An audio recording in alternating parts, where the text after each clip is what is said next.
Doctor, look. Stand aside, nurse.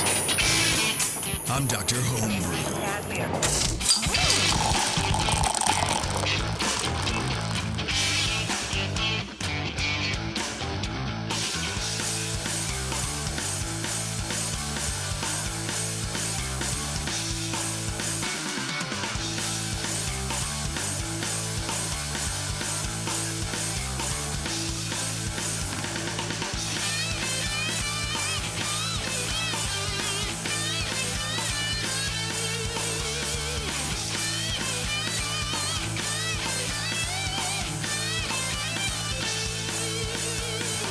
Hey everybody, welcome to the show. This is Dr. Homebrew. The month is May, the time is now. The month of May. We're here to talk homebrew and be doctors. That's pretty much what we do. So, you know, if you feel a little pressure, just relax. Everything will be fine. Just cough twice for me and, well, we're all professionals here. And we'll let nature take its course, you know, and that's just kind of what happens. I was making up inappropriate lyrics to the theme song earlier, and I had myself laughing at my own joke. That was wildly inappropriate. And wildly just you, man. It was wildly hilarious. Why are you not on, Brian? Oh, can you gotta push the button. You gotta push the button. Which that? Oh, the one that's... Push that button. Oh, yes. Hi. I know how to push Brian's button. I am the least experienced of the Doctor's Homebrew. Can you tell? That's true. I can tell. I'm still the new guy. You're trying to put your putter in your driver slot or something. Yeah, no, don't ever do that. That's going to get Never you do some that. time in the hospital. That's true. Did you know that it is currently May 29th, 2019? What? And our first show was released on May 16th, 2013? Oh. So... Do some math. I can't, It dude. seems like I'm something too special. tired. So that's 6 years 6 and years. a handful of days? 6 years of Dr. Homebrew. Look at us, huh? Hey, man. Cheers. Look at us. And what are we doing to celebrate our 6-year anniversary judging? We're going to bore our listeners with a whole nother episode of just more of the same. Yes. That's what we do, man. The white. What do you want to move? Move the white. This? Yes. Move the white. This. Move That, the white thing. ambassadors of... Okay. Thank you. My thermos? It's all up in my shot. I couldn't remember the word. Okay. Thermos is very hard. It's a new word. It's a relatively new word. It just kind of came around a couple years ago. So All I need is my thermos. I got you. It's hard. Words are hard. Is talking about beer like dancing about architecture, like that famous comparison people make, or do people really enjoy listening to us talk about beer we're sitting here drinking and having a good time with? That's a good question, Brian. And Put it out to the chat room. Let's see. Let's see what the chat says. I guess I should chat log room into verdict. the chat or something. You should, because I'm not. I don't know, man. I mean, usually we have like one or two people in here because we don't really give anybody a heads up at all Hey, guess what? on when this show is. So, We're going live right now. I just posted on Facebook to my friends like 45 minutes ago that I'm going live at about 8. So, hey, we might have a listener. maybe. Well, look, there's two people in the chat currently, but whatever, man. This is podcasts now. You know what I mean? We're no longer the bastion of live internet radio. We're just a podcast like everybody else. We're in a pod. That's how it works. Today on the show, Brian, what do we have? We have an American Pale Ale. We have an American Pale Ale, and We also have a Pivo Pils clone. Yeah. Now is that like a German Pils? Or It is, what's the style guidelines for that? I would call it like an Americanized Czech Pils, or maybe a little. Yeah, it's got elements of German and Czech, I think, in it. It's got the German hop kind of as what's that one called? The Sapphire. The Sapphire. Yeah. Oh, okay. Yeah, it's Matt Brittleson kind of amping up the German style in a distinctly California way. Nice. I love it. I am drinking a 21st Amendment Hell or High Watermelon wheat beer that is brilliantly clear. Nice. And I love it. Since he calls it Pivo, I was thinking to check, yeah. But it's definitely an Americanized European Pils. Yeah, with like do they dry hop Pivo? I forget. Yeah. Yes, they do. They do, okay. Because we do have a dry hopped version of this. And it's a differentiated, right? So... Why would I wonder? We'll talk to Brandon. Is that who we're going to have on first? You want to have Brandon on first? Yeah, let's talk to Brandon. I think All right, he's let's do that. East Coast dude, so we always try to get them on early. Yeah, man. And how do people get on this show, Brian? Because we do need to put the call out. We do need some folks. Please email me at brian@thebrewingnetwork.com. That's Brian spelled the correct way with an I. And when you get an email address... It's not a matter of a correct way. It's the only way. Why would you ever spell Brian with anything but an I? What's your email address going to be? Shar? I don't know. That new guy. I was first, yes, so I got BS. it. Yeah, I think BS would be good. You get a lot of BS jokes, Brian Shar? I'm sure you do. Less than you would think, frankly. I'm sort of disappointed, honestly. I'm not, but... Well, that Brian, he's just a bunch of BS. No. I wonder if Brandon gets that. Like, Brandon with an E or with an O. Brandon which spells one is his name it, with dude? an E. Yeah. And I have a good friend that spells his the same way. Actually, a bandmate of mine from a little San Francisco band called Wish Inflicted. Look up wishinflicted.com if you want to hear my I've heard of them. music. Wow, we're doing plugs, personal plugs. Brian Shar, do you have anything to plug? You were just in Vegas, right? As a matter of fact, I got a couple things to plug. Yes, I was just in Vegas for Electronic Daisy Carnival. Super fun, great music festival. Wait, what? Yes, my girlfriend loves electronic dance music, and there's the biggest festival in the world is in Vegas. For 3 if you guys could see Jason essentially crying here away from the mic, I have never seen him like this. And I wasn't until I looked in the booth and saw Bev, and she's just actually imploded right She's now. actually face palming right now as I'm telling this story. I can't imagine you, Shar, at an electronic dance festival. It was actually super fun. I wasn't sure what to expect. I actually will But pay to see that. Like, take me with you next time. I have some photos. I'll show you later. Yeah, It's hopefully just video too. It's total sensory overload You know for what we like need to 3 do? nights. It's great. We need to do a documentary on Brian Shar going to EDM festival. Can Yes. you imagine? I am entirely in favor of this. Oh my God! So, Just grab a camera, man. are you like a Burning Man guy now?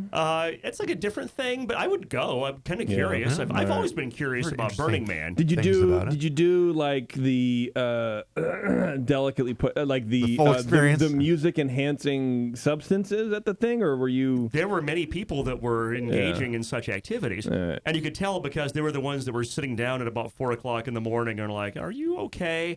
And yeah, I'm fine. Okay, because I'm old, so I would generally be that guy. I was you like, care "Are you for people. okay?" Because if someone's kind of by themselves, I'm just kind of like, if you're not okay, I should probably call somebody. I mean, He's I'm the dad at the EDM party. Yeah. All right, we're going to get you safe, brother. We're going to But yes, talk to me. there were certainly many opportunities for those who wanted to enhance the experience See, to do so. Number one, I knew that question wouldn't be too loaded because Brian's a lawyer and he could get out of it if he wouldn't incriminate himself. And number two, that's a good answer. Number three, I would be the exact same as you, the guy like questioning people, but really just making them feel highly uncomfortable when they're trying to come down off a substance. Are you okay, dude? You got green coming out of your Are you fine? Are you okay? You're jumping off of that building. Are you okay? But no, I stayed with my friend John Kissinger from my homebrew club, Words of Wisdom, for the night before and the night after we were there. And he was telling me how much, his new homebrew club, Snafu in Vegas,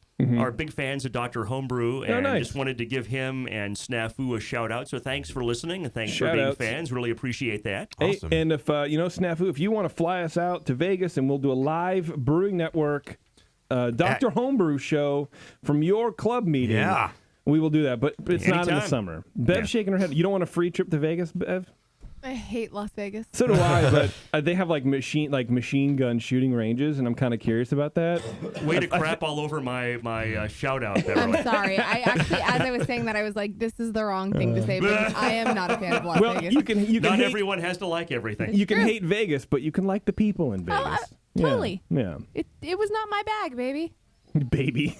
I watched Austin Powers this weekend. Well, that was not clumsily delivered at all. Well, we have the book, Vegas is my bag, baby, signed by Pivo. Oh, God. So, and also, I wanted to give one other quick Wow. not shout out, but Brian Shar's notification to people. Shar's the Oprah of shout-outs. Shout out, Shar. I'm taking over your show here for That's a all couple right. of minutes. Hey, it's our show. My homebrew club, Words of Wisdom, WORTS of wisdom.org. Should have a Z is instead of having- an S, but yeah, go ahead. Yeah, aside from the fact that the club is like 30 years old and it's just always been that way, it is what it is. We got rid of the wizard, thank God. There you go. It's still very polarizing in our club. But I we wouldn't doubt it. have like a The yearly. Autistic Brewers of America. I really like the Wizard. Anyway, go ahead. We'll go into the Wizard story some other time. We do a competition in conjunction with San Mateo firefighters. Okay. And it's it's not for muscular dystrophy. It's against muscular dystrophy. No, it's for muscular dystrophy. I don't know. You get good parking. For fighting. Exactly. Yeah. It benefits exactly. the fight against. Exactly. It benefits thank you, Beverly. It benefits the fight against muscular dystrophy. Wow. And the firefighters Nice. do this chili cook-off, and it's a big thing. It's a huge event in San Mateo. Take over this huge park. And we do a competition in conjunction with that, a standard BJCP sanctioned comp. You can send 3 bottles and do that. You can send a 4th bottle and participate in the firefighters' best of show, where the firefighters kind of choose people's choice, what's their favorite, and you get like a really nice prize for that. So, if anyone's interested in sending beer in for that, we'd love to have entries from anyone that would like to participate. Go to wortsofwisdom.org, WORTS of wisdom.org. Okay. There's it's not a regional. button. You can be anywhere. Anywhere in the U.S., anywhere in the world if you want, I guess. If you want to send your beer from Chile, that'd be super cool. But I'm not sure what it's going to be like when it gets here. Chilean beer for the chili cook-off? That would be, I didn't even think about that joke, but that's because I'm that advanced. I'm so far ahead of myself. That's I was right. making that joke before I even knew it was funny. But yes, go to the website. There's a button for it. There's a link. Go ahead and click, and we'd love to have anyone that wants to participate. Cool. I like it, man. Right on. I like it a lot.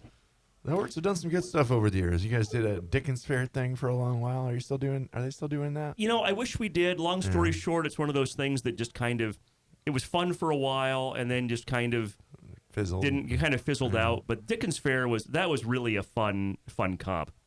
Yeah, I mean, what's the Dickens? Break out your Christmas ales, and it was just limited to British styles. You assault your wife when you come home early or something. Like, what's the Dickens festival? You get cholera. Yeah, exactly. You get all the cholera you could eat for an entrance fee. Dickens Fair is like Renaissance Fair, but it's at Cow Palace. Oh, right, and it's like at Christmas time, and they have part of it's shopping. You can like buy a bunch of Christmas themed stuff. Ilana's gone to it. Yeah, I mean, I know the Dickens Fair, but I just thought the homebrewing thing was a separate thing. The spirit of Charles Dickens usually shows up and floats through the hall. Exactly. Actually, there is the guy with the who's Dickens's partner. God, what's his name? I forget. Marlowe. Marlowe. You see him carrying all of the chains and stuff. Oh, these are the chains I bore in life. No. And Charles Dickens, a guy dressed like Dickens, helps judge Best of Show. But that was years ago. That was a good comp. All right, bring it back. Cool. Bring it back. Well, we got Brandon on the line here. Brandon, are you there? Brandon. Where? Brandon, I cannot hear you, my friend. Hello. Now, playing the part of Brandon will be our friend Kevin. No. Well, Brandon, if you can hear this, call me back, homie. In the meantime, boys, let's get the beer, huh? Yeah, we can start talking about it while we're waiting to talk to him. So he brought, 2 versions of the same beer. This is the dry hop Pils, and that's the regular. Okay, so we judged the regular clone. Yeah. And looking forward to chatting with him about it here. I'll crack these bad boys. Yeah, please crack them all. Well, let's give him a call again. Why not, right? Okay. I'm excited because Pivo's a real good beer. But you know what? I haven't seen it in the stores in a while. I don't know if they've pulled back production or whatever. Brandon. For a second. Hello. Hey. Brandon, what's up, dude? How you doing? Good. How you doing, man? Can you hear us all right? I'm well. I can hear you fine. Perfect. We're pouring your beers right now, man. Thanks a lot for sending in all this stuff. I really appreciate it. No, you're welcome. Thanks for tasting them. Hell yeah, man. Do I get one, Brian?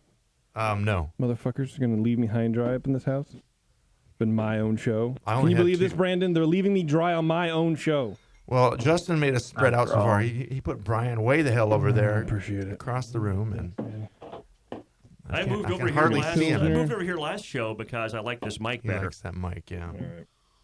All right, Brandon. Well, hey, man, how long have you been homebrewing, and have you tried this before? This Pivo Pils. Why are these so different? I have not tried it before, and I've been homebrewing for about 10 years or so now. Okay. Is this the same beer or 2 different batches? It looks like very different beers. One looks like a rosé, and the other looks like a Pilsner. So we opened the dry hop Pilsner and the Pilsner. Yeah. They are the exact same beer, the exact same batch. The only difference is the one that says dry hopped on it. I dropped about 6 ounces of Saphir hops down in the keg for a couple of days. Huh. Yeah. Why do you think it has that weird rosé color to it, Brian? Could be oxidation. Think so? Yeah. Brandon, are you just really tired, or have you had like 10 of these before? You sounded like really tired there in that last couple of sentences. No, I'm good. I'm good. All right, as long as you're good, man, that's cool. That's cool. I know it's a little later there. We're playing. Yeah. That's all right. Brian Cooper, do me a favor, dude. Let's start Brandon off here with his Pivo clone. The Pivo Pils clone. Yeah. So we cracked the non-dry hop version of this. The fill was a bit high. I noticed it was just like maybe a quarter inch from the top, almost, or a little, a third of an inch from the top. Pretty full, but it still had a nice hiss. It didn't seem to hurt it. I guess some people are paranoid about oxygen, but as long as you cap on foam, it's just going to be CO2 in that headspace.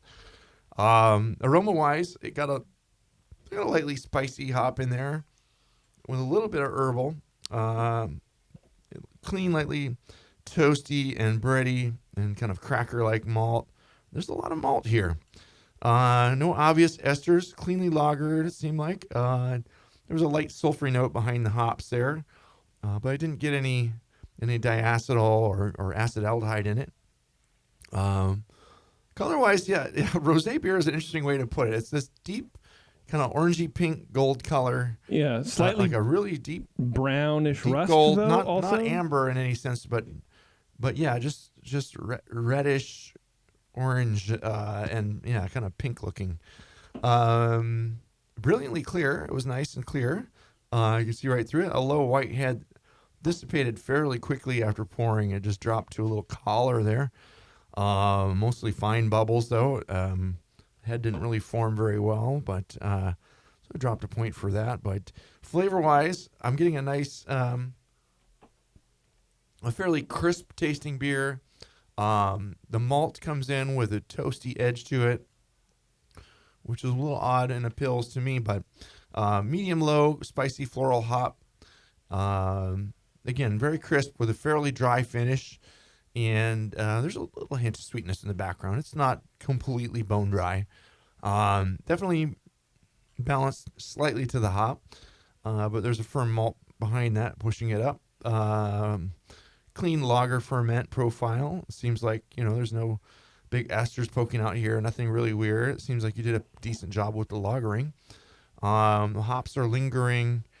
The bitterness is pretty low and out of the way. And again, with that supporting kind of bready malt coming through in the aftertaste, as you take a sip, you get that crisp and the hop, and then it fades out and the hop kind of drifts off, and you're left with a little malty finish that just kind of dries off your tongue after a while. I was trying to decide if the water seemed to, maybe it was so crisp, maybe it seemed like the water was just a bit minerally, but it's actually okay. But I'd be interested to know what you did with your water on this one. Sometimes using a little too much sulfate, or it doesn't seem like it's over treated water in any stretch, but it's just there's a little mineral tinge to it maybe. Mouthfeel wise, I'm getting medium body, medium low carbonation. Could push that. It's crisp and refreshing. No astringency, no warmth, and not very creamy. But yeah, overall it's a fairly good clean Pils. Kind of on the American interpretation side of it, but very flavorful and clean. I thought it was just a bit dark for the intended clone, especially. And the maltiness was a bit of a curveball to me as well. It really shouldn't come across as strongly toasty and malty. So you might look at adjusting the malt bill on this and pull back the specialties and maybe push up the Sapphire late hop on that, because it wasn't coming through quite hoppy enough to me. And then we'll talk about. I'll let Brian talk about this version first, and then we'll comment on the dry hopped version. Okay. I gave the beer a 34. I thought it was very good. Generally close, but I'm wondering too. with the color here, yeah, maybe there is some oxidation coming in. It's not super papery, but well, that's the dry hop version. Something a little weird. Is that the dry hop version? No, this is the plain. Oh, really? Oh, geez. This is the one we judged. Yeah, the pink one. Yeah. So. All right, so all right, Brian Shaw, go for it. Yeah, I largely echo what Brian Cooper said. The aroma is initially hoppy. The hop aroma is floral and kind of at a medium-high level. Not quite as jasmine as the character of Pivo Pils. I mean, Pivo Pils to me is like a very strongly distinctive jasmine character to it, and the aroma of this wasn't quite that character. No diacetyl or off aromas. Pilsner malt is noticeable, a little toasted malt. As it warms, I get a little blueberry / mosaic type character out of this. But again, this is a clone beer, so we're kind of judging how close it comes to Pivo. I gave it a 7 out of 12 for that. This beer, as far as appearance goes, this beer is crystal clear. I should have deducted points for not being hazy, right? I mean, everything's hazy these days. But this is crystal clear. You can probably read through this thing. The head is low but very persistent. But the color is that kind of golden brown rosé, really not. You compare it to the dry hop version, it's markedly several degrees Lovibond darker than the other one. So it's not, the color's darker than expected. So I gave this 2 out of 3. Flavor-wise, flavor's initially malty. Get pills, but also some toasty, possibly even it came across like 2-row malt. Was lacking the jasmine hop flavor of the Pivo. Did get some floral hop flavor, but overall didn't get a lot of hop flavor out of this. Pleasantly malty, a little caramelly. It's lightly grainy, very well attenuated. The toastiness kind of takes it further away from Pivo. And what's interesting, Brian, is I had like a little bit left in my glass from judging before the show. So some inside baseball here. We judge before the show, and then we come back and open up another bottle and have some fresh sample for the show. When I went back and smelled the sample that we had poured out maybe an hour ago, it was noticeably and distinctly cardboard to me. Oh. It's really, this is a much warmer sample. It's really, really cardboard. Mm-hmm. Yeah, and I continue to get that. And I think we talked about oxidation. That, to me, this color difference is so marked. I got to believe something, and we'll talk about this later. I've got to believe something went wrong in your packaging when you got this in the bottle, because this is the same. As you were saying, the only difference is one was dry hopped and one wasn't. That shouldn't change the color at all. Exactly. Yeah. The only difference I could think of is something happened, and it's across 2 different bottles. Something happened in your bottling of the non-dry hopped one that gave it this oxidized aroma and flavor. Never mind. And the darker color. Yeah. I keep confusing the two. So I was like, I got another version of the dry hop. But no, you're fine. Yeah. So I gave this 10 out of 20 for flavor. Mouthfeel, 5 out of 5. Body's medium to high carbonation. No warming, no astringency. Exactly what you'd expect for mouthfeel. Overall impression, this is a tasty beer that is generally pretty well executed, aside from the oxidation that seems to be entirely in the packaging. I gave it a 5 for overall impression and a 29 overall, primarily because when you're judging this clone beer category, you're judging how well you hit that mark of making the clone. And I just wasn't quite getting that jasmine and that character out of this clone that I get out of the original. And I've had probably way too much of the original, frankly. It's really good. It's a really nice summer beer. Yeah, I can see why I would want to clone it. Yeah, it really is. And in terms of what I would do different next time, definitely try to control your oxidation on the cold side as best as you can. And then to the extent I haven't had the dry hopped one yet. And I'm not sure what your hop bill is, but Firestone Walker talks about Saphir as being the hop that is used for flavor and aroma in this. So generally, try to get your most fresh and best sourced Saphir that you can. Yeah. And this has 6 ounces of the Saphir in it, he said. So this is going to be more. And that's a lot. And it's and weird. He sent the recipe along, and I forgot at home. But Brandon, maybe you can hit us with that recipe real fast. The recipe is just 100% environment two-row Pils. It's pretty much based off of Brendelson's comments on the session from a few years ago when he was talking about Pivo Pils. I believe it was Magnum. It was definitely dry hopless Saphir. But that's about it. Magnum for the dry hop or for the bittering, Spalt at 5 minutes, and Saphir dry hop for 5 days.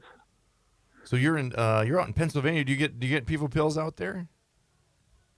We do not, and this is one of the reasons why I'm trying to brew, off that recipe is to try it out. Yeah, I didn't think it made it out that far. Now I had sent more than just a Pilsner in, and with your color comments, kind of had me wondering if maybe this was mixed up with the IPA I sent, because that does have Definitely a fair amount of caramel malt and stuff in It doesn't it. seem like an IPA, and it's got Pilsner label right on the bottle, this white label. Yeah. If it's an IPA, this is going to score closer to 20 because there's just not any hop aroma and flavor character of this to make it an IPA. Yeah, it is almost like a watered down, rosé, kind of a little oxidation. But I mean, I'll tell you, if we just try the dry hop version, I think that tastes pretty damn close to Pivo. I like the dry hop version a lot better. Yeah, I would have a hard time not paying for this at a bar. I would drink this. The dry hop version is great. Yeah, dry hop version is crisper. It finishes more. It's got a much more crisp and Pilsner-like finish. It doesn't have that kind of toasty caramel to the extent that the other one does. Yeah, the dry hop version is much better. Yeah, I mean, it's maybe more in the dry version. Like it's a little honey-like kind of malt, a little grainy. Is there a little like Diamet, a little butterscotch, a little bit, tiny little bit? I'm not getting butterscotch, but a little sulfur, possibly a little DMS. Yeah, little buttery. A little bit is okay. Yeah, it's totally. I mean, considering it's a Pilsner, I guess it's totally fine. But no, the dry hop version, great beer, man, and it tastes pretty damn that's close. At least 5 points higher, I would think. It tastes pretty damn close to Pivo. That's mid. Dry hop version is close mid-30s, minimum. So as far as I can tell, just something happened in the packaging of the non-dry hopped one, because otherwise the color wouldn't be so drastically different. Yeah. If we had known, we would have judged the dry hop one.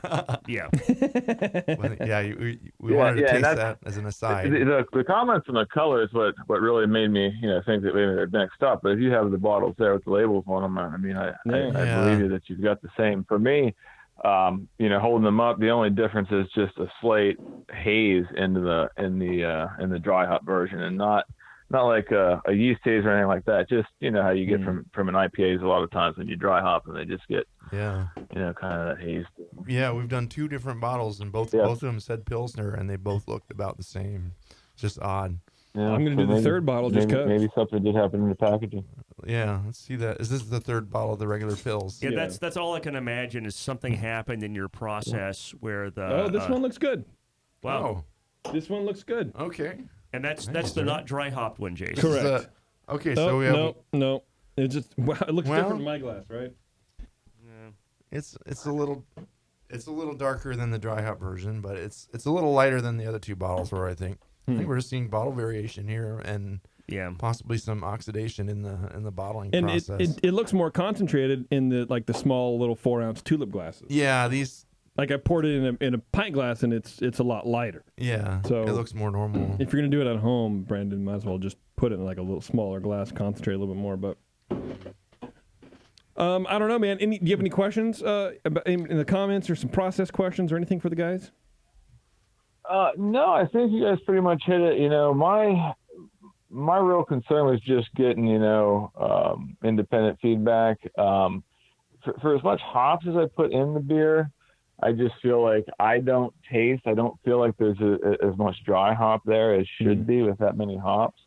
So I just wanted to hear, what you guys thought about that. So I would keep making that dry hop version. Get Brandon, give us some more details. Tell us, what yeast did you use? What temperature did you ferment at? For how long? Do you temp control your ferment? Give us a little information about that stuff. It's White Labs WLP 830. This was pitched at 52 degrees. Trying to pull up the fermentation here.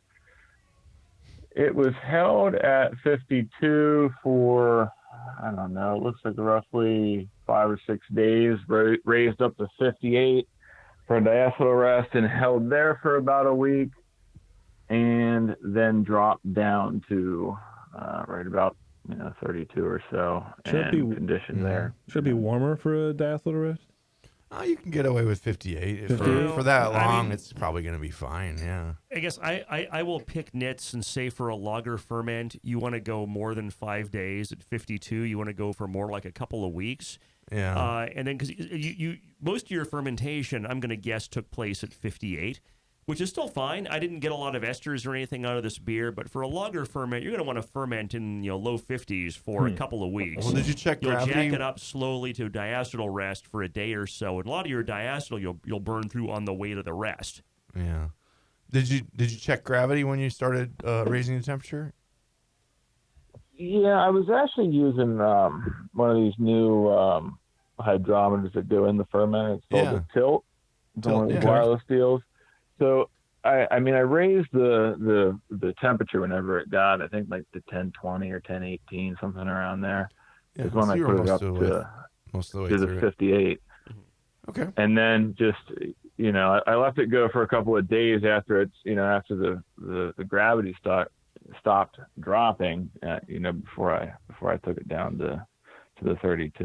So what about your? And what I did there is I just pulled the probe out of the actual fermentation and hang it in the fridge, and turn the fridge to 33, and just kind of let the air slowly take the liquid down to match.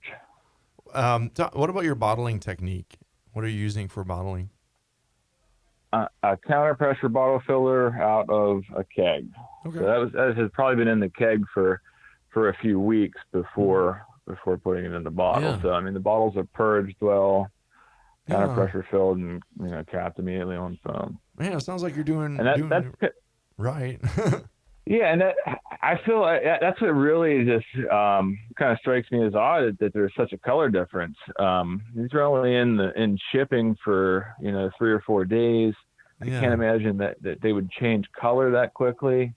No, and for one to do it, and not the other. Another reason why I was thinking, maybe somehow they just got that mixed up with the IPA that was in the same box. Yeah. So you bottled the Pivo that wasn't dry hopped. Let's think about the details of this. So the one that wasn't dry hopped, did you bottle at a different time, like a week before the dry hopped one? No, I literally sat down and just moved the bottler from one keg to the next for all of the beers that I sent out to you. Wow. Yeah, I think the one we're tasting is not right, and it sounds like you did everything right. It's probably, I don't know. So you fermented them in 2 separate fermenting vessels then, one that was dry hopped and one that was not.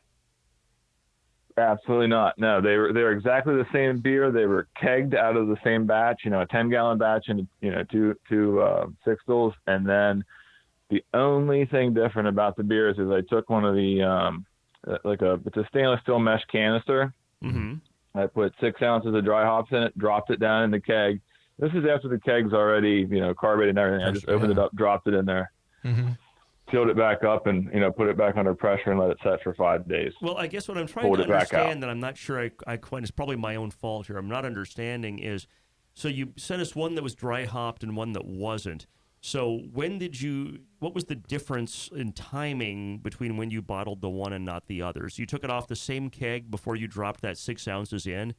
Or he said he split a 10-gallon into 2 fermenters, dry hopped one, and then bottled them on the same day. So all I can think of, do you ferment? You ferment in carboys or buckets or better bottles or what? I'm in a Blickman conical, and I guess I should clarify that as well. The beers are both dry hopped in the conical. The one that I have listed as dry hop just has an additional dry hop in the keg. Okay. All that I can think of is that maybe there was, maybe the O-ring at the top of the conical or some kind of seal maybe got unsealed at some point during the process for the one that wasn't additionally dry hopped. and maybe let oxygen in during the end of fermentation or after fermentation was complete. That's the only guess. I mean, Brian, what do you think? That doesn't make sense to me because the third bottle is lighter. The third bottle that we opened is almost as light as the dry hop version. It's just a mystery. I think it's the beer gnomes have intervened with your beer somehow. Brandon, what kind of FedEx capping? What kind of capping device do you use? Is it a bench capper or one of those janky ones that you got to hold on top and use both hands to cap with?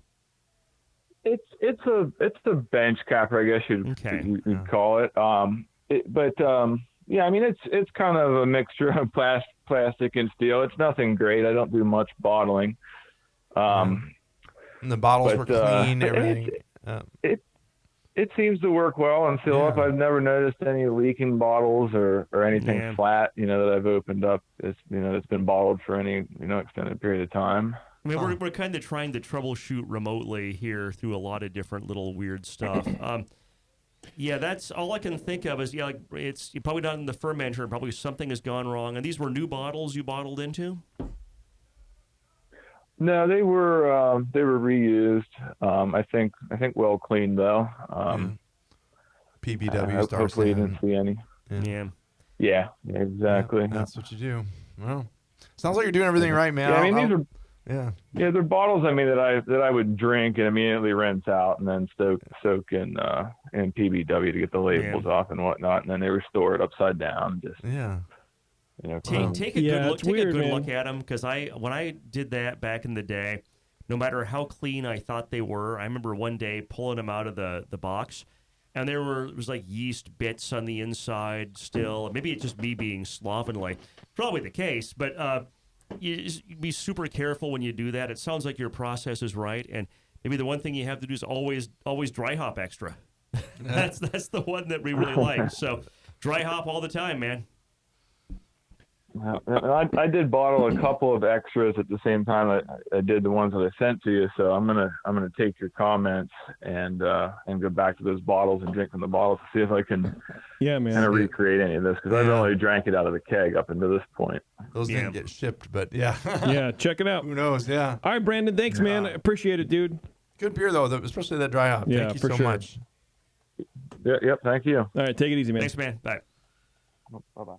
Yeah, that's a tough beer to clone. There's not much to hide behind. No, it absolutely is. not. And this is one of the tougher conundrums we've had on this show, is trying to figure out what's the difference in these two beers when they're so similar and handled so similarly, and yet they show so differently here in the glass. That's right.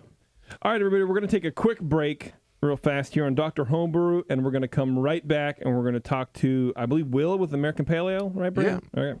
All right, this is Dr. Homebrew. We'll be right back.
Now, back to the examination.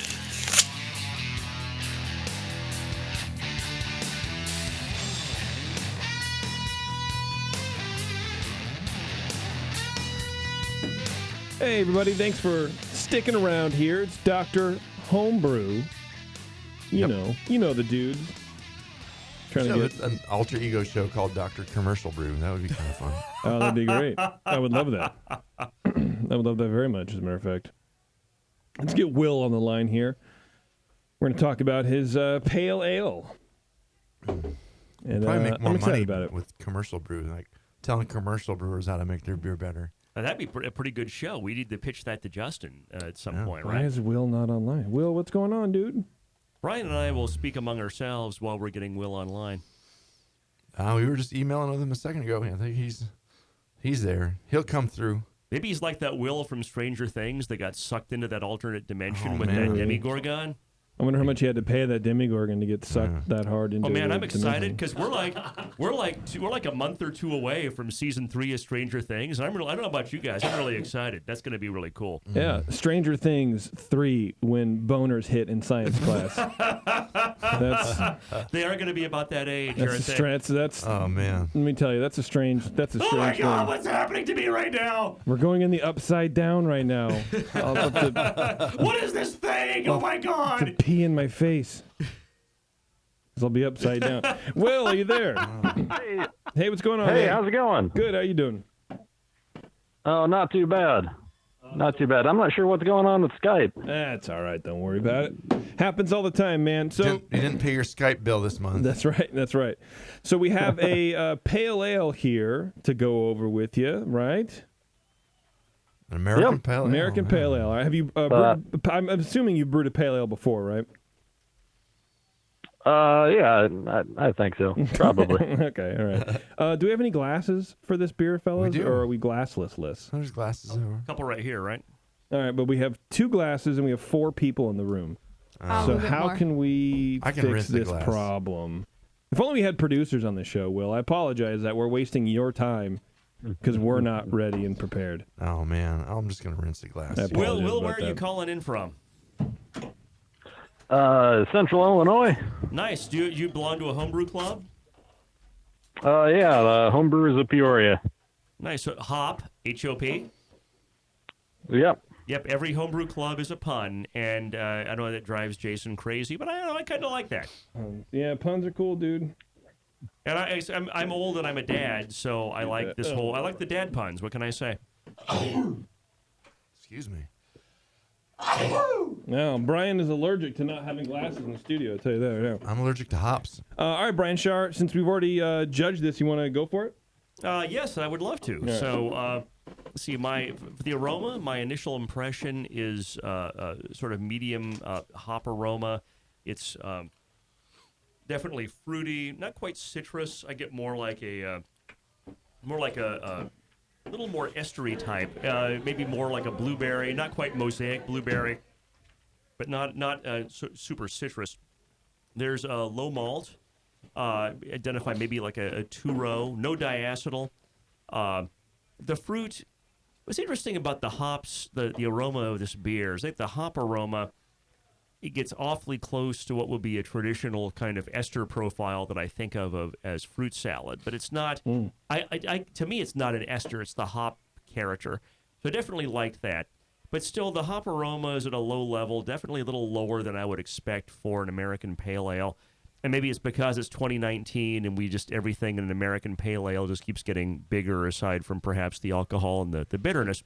So I gave this 6 out of 12 for aroma. We need a hot tub time machine. Well, let's get to work on that after the show. What do you say? It's true. So appearance 3 out of 3, extremely clear. You could essentially read through this beer. Very slight haze. Probably should have docked you 3 points for it not being hazy, but not everything has to be hazy in 2019. This is clear like it's supposed to be, and a slight haze from hop bitterness or dry hopping is definitely acceptable. It's the head is large and persistent. Color's light gold, but appearance is great. Flavor. Initially, the impression for me was malty, followed by a ramp up in bitterness to about medium high. The hop flavor was lower than I expected. I got kind of hop flavor at a low level that was fruity, kind of a plum, stone fruit, peach sort of a flavor. But I think primarily sort of I consider that a plum flavor. Very well attenuated. Good job on that. Balances toward the bitter. Finish is long and bitter in a pleasant way. Definitely lower hop flavor than I would have expected. Did get in the finish sort of a low cardboard oxidation that I didn't get in the aroma. So I gave this 10 out of 20 for flavor. Mouthfeel, I got a slight slickness, but no diacetyl flavor. So that's something I noted in mouthfeel rather than flavor, just a slight slickness. It could be just because this beer is wet. I don't know about your wetness factor. We can talk about wetness factor later on. That's a joke. But God, no one is laughing at my wetness factor thing one bit, you guys. Sorry. Jeez, it's like I'm should, talking into the void of Podland or the pod waves here. It's true. The listeners are laughing hysterically. Everyone in their individual wetness pods. factor is a little, maybe a little creepier. What do you want to hear from the podcaster? That's the. If you go back and listen to the session from like 7 or 8 years ago, there was a lot of joking about the wetness factor of a given beer. That's a big Sully joke, yeah. Yeah, it was definitely a Sully thing. In fact, if you go get like a blah blah blah IPA 6-pack, the wetness factor is listed on the 6-pack box. Fun fact. Nice. I'm probably the only person in the world that's ever noticed that aside from Sully. So it's a shout out to Sully there. No warming. It's really more perky than creamy. The mouthfeel was great, 5 out of 5. Overall impression, I really like this beer, and I would happily have a full pint of this. I think it's quite good. But it's not quite in line with style. Target Eye, I think this beer is simultaneously a little bit too bitter without enough hop aroma and flavor. Target IBUs for this style are 30 to 50. The bitterness in this, for me, comes across as maybe even higher than 50. I get really high bitterness out of this beer. And then a pale ale, kind of the difference to me between a pale ale and an IPA is that an IPA has like a shit ton of bitterness as well as hop aroma and flavor. The pale ale has the malt, and this beer certainly has some malt character still, but it also needs to have a lot of hop flavor and hop aroma. And this also differentiates from the session IPA, which is hop water, and you have like no malt and hop aroma and flavor and kind of low bitterness. So the malt part of this, I think, really succeeds. I think it's a little lacking in the hop aroma and the hop flavor. So for me, I would back off on the early hops, those bittering hops, maybe 25, 30%. Bump up those later hops at flame out or slightly before flame out for flavor and aroma.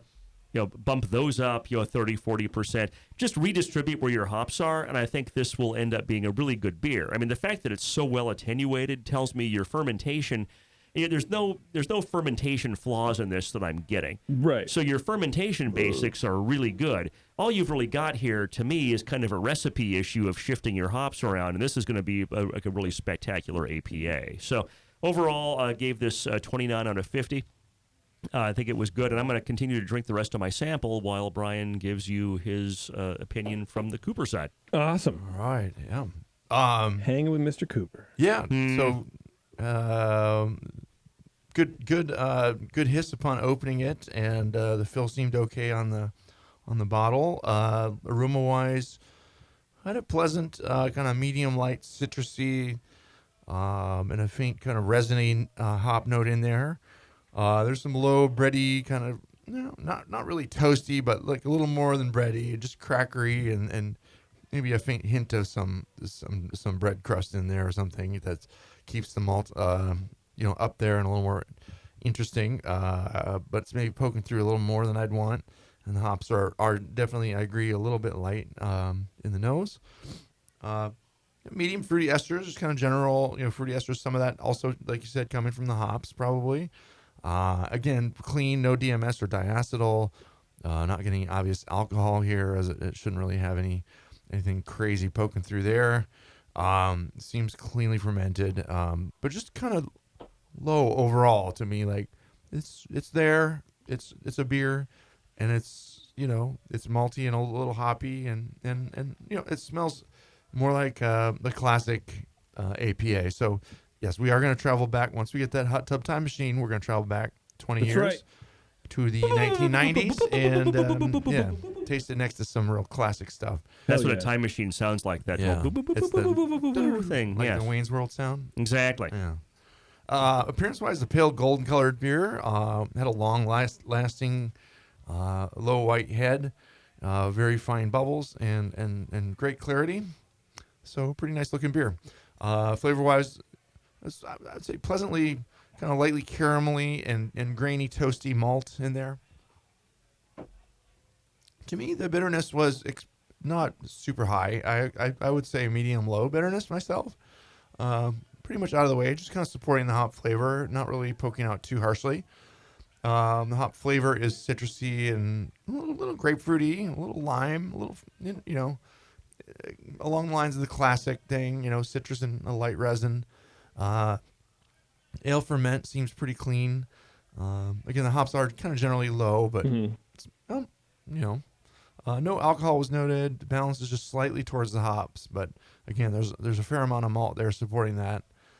It did finish dry. It seems nicely attenuated. The hops do linger in the aftertaste just a little bit.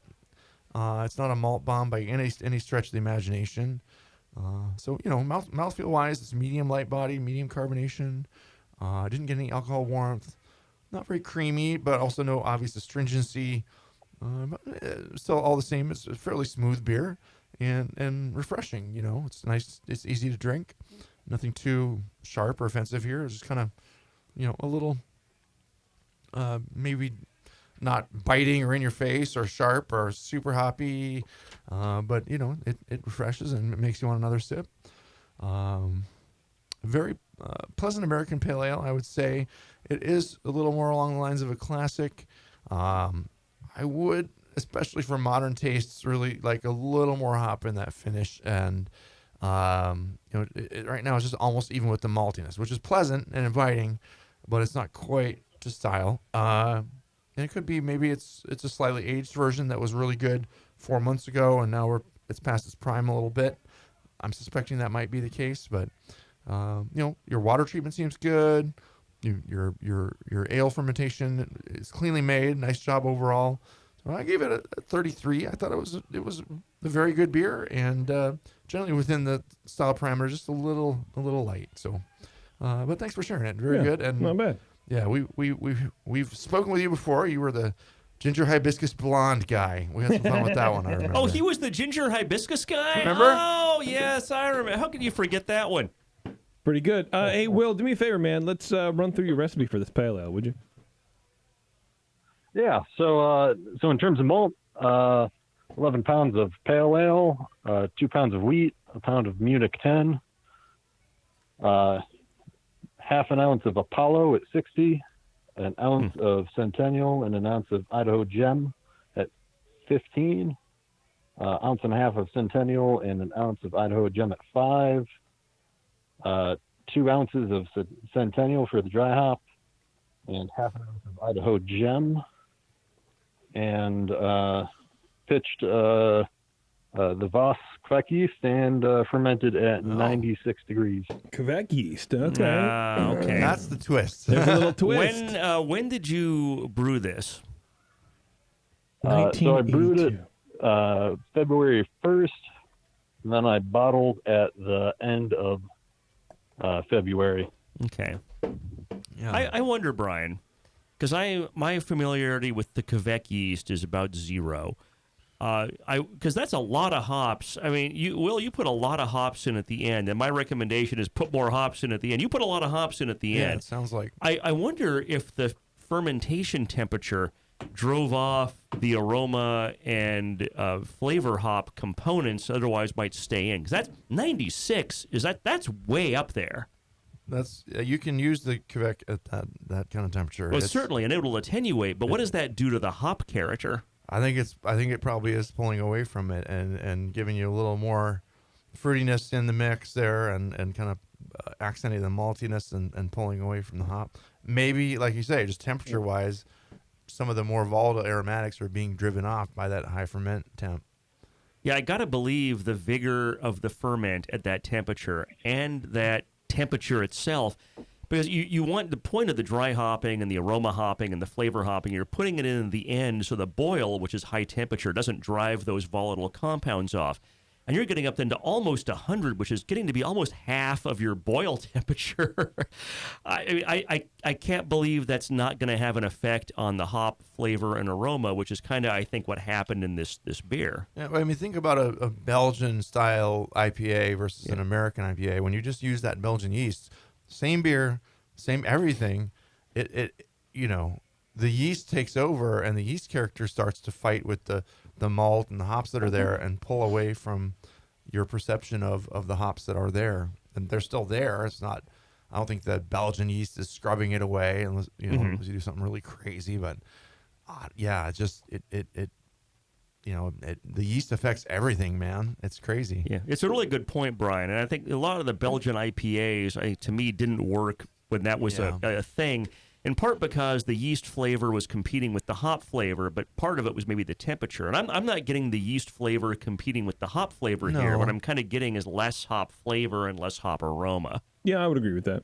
Yeah, the yeast fermented things cleanly. It's it did its job. Got it nice and dry, as an American pale ale should be. But it did something to the hops there. Yeah. Do you get the same thing, kind of, Will? What do you think? Yeah, that's kind of why I sent it in to you guys. Is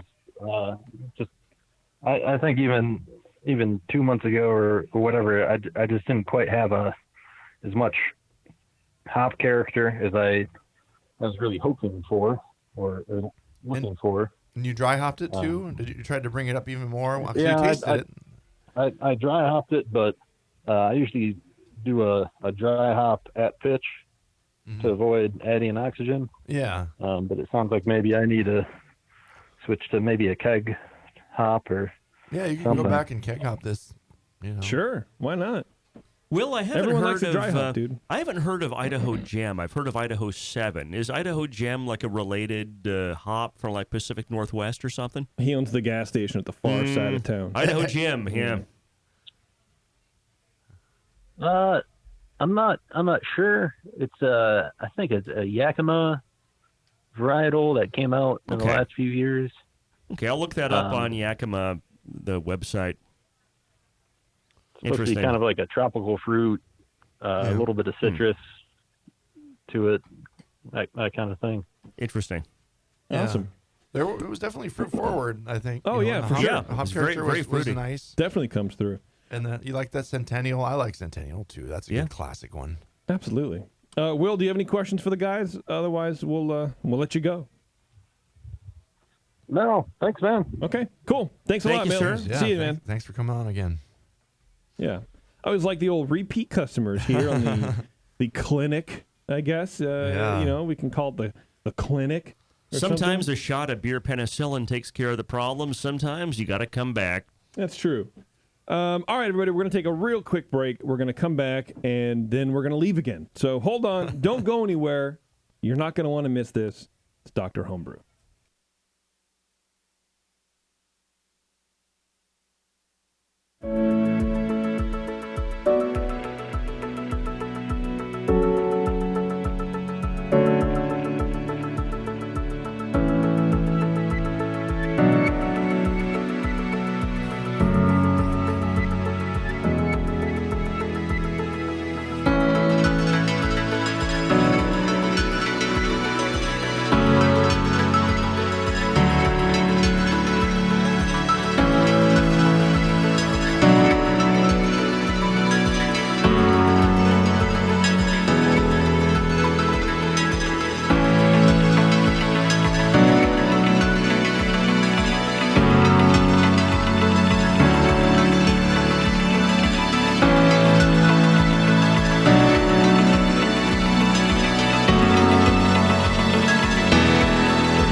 I'm sorry to tell you this, but we're going to have to pour you out. Back to Dr. Homebrew.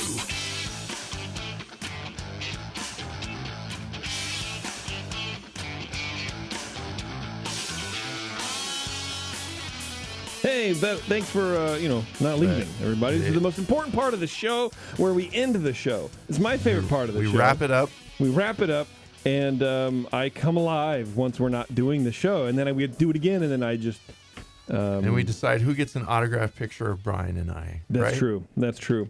That's right. We each autograph each other's photos and kind of scotch tape them together. It's really kind of cool. You should check it out. Autographing each Yeah, other's that's right. photos. So just a real quick recap. I think we'll just do that. The Pivo Pils clone had a little oxidation issue, probably color changed, which was kind of odd. But the beer was good. The dry hop version was not that. Yeah. And it tasted really good. I wish we had judged that one. That was good. Yeah. So that was 5, 6, 7 points higher than the rosé color one. Yeah, and I wish that we could pinpoint what happened so we can tell you what not to do, because that's sort of the point of the show, right? It's to learn from other people's mistakes. It's a we puzzler. haven't taught. There's been no learning experience here today, hardly at all. No, none at all. And then, of course, Will's Pale Ale. We learned a little bit there. We did. We learned about Quebec yeast and fermentation temperature. And it amazes me how high you can ferment those. And I know, right? They taste just fine. Yeah. That's pretty cool. Weird. Those crazy Norwegians. Whom to who. Yeah. Speaking of crazy things that you can hold in your hand, like Norwegians, I imagine, are very tiny people. I don't know. The Smart Brew water testing kit incorporates a revolutionary photometer system, which is the first and only one on the market with its own app. It's the only meter that runs water tests with no math needed. You have the ability to test for over 40 different water quality tests. 4, of course, come preloaded because it's useless if it doesn't have any tests on it when you get it, right? Come on.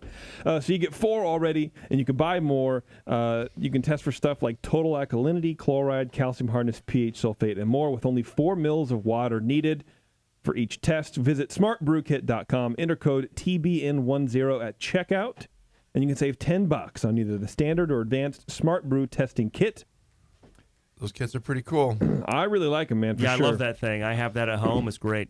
You know exactly where your water's at. I got to get mine back. We have a Dr. Homebrew company one. I think Beardy has it. No, I know exactly who has it. I gave it to the Rare Barrel guys, and then one of their brewers left to go work at another brewery and took it. So Jay's playing around with it over there. No, someone left and took it. Oh, no. So I'm trying to work with Jay to get it back from this unnamed brewer called Mike. So it's nice for me because I'm in the East Bay now, so instead of that Peninsula hetchy, always super soft water, got East Bay mud, so that means you gotta check it out. I'm literally playing Brian out. Yeah, play me out, man. Yep. All right, everybody, thanks a lot. This is Dr. Homebrew. Oh, there we go. Yeah, happy 6th anniversary, Brian. Where's my anniversary present, JP? I don't know. Let me finish my goddamn sentence. This is Dr. Homebrew, everybody. Thanks a lot for tuning in. If you are listening live, Nate, hang on. We'll be back in about 10 minutes. We got some more beers. Happy 6th anniversary to us, Brian. Well, yes. What do you think? You're welcome. Yeah. Well, thank you. All right, everybody. Thanks a lot. This has been Dr. Homebrew, and you've been great.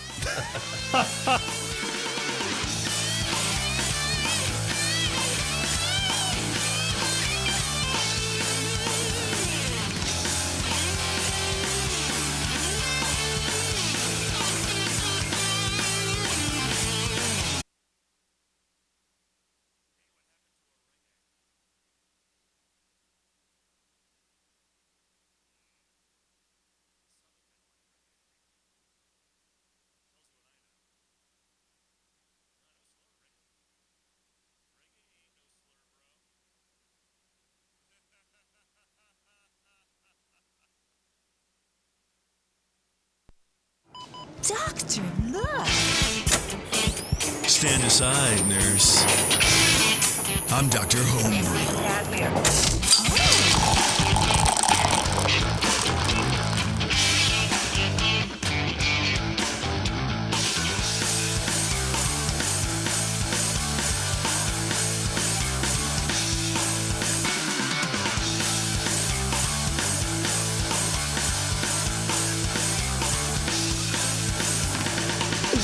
Welcome, everybody. This is Dr. Homebrew. Here we are. We're with you right here in the studio on an undisclosed weekday night. I'm not going to tell you what day of the week it is because then you would just stalk us, and I don't appreciate that. We would have people in the chat room and stuff. I would just, women screaming all that kind of stuff. Mainly go away, but for the most part, I'm correct. I'm not incorrect.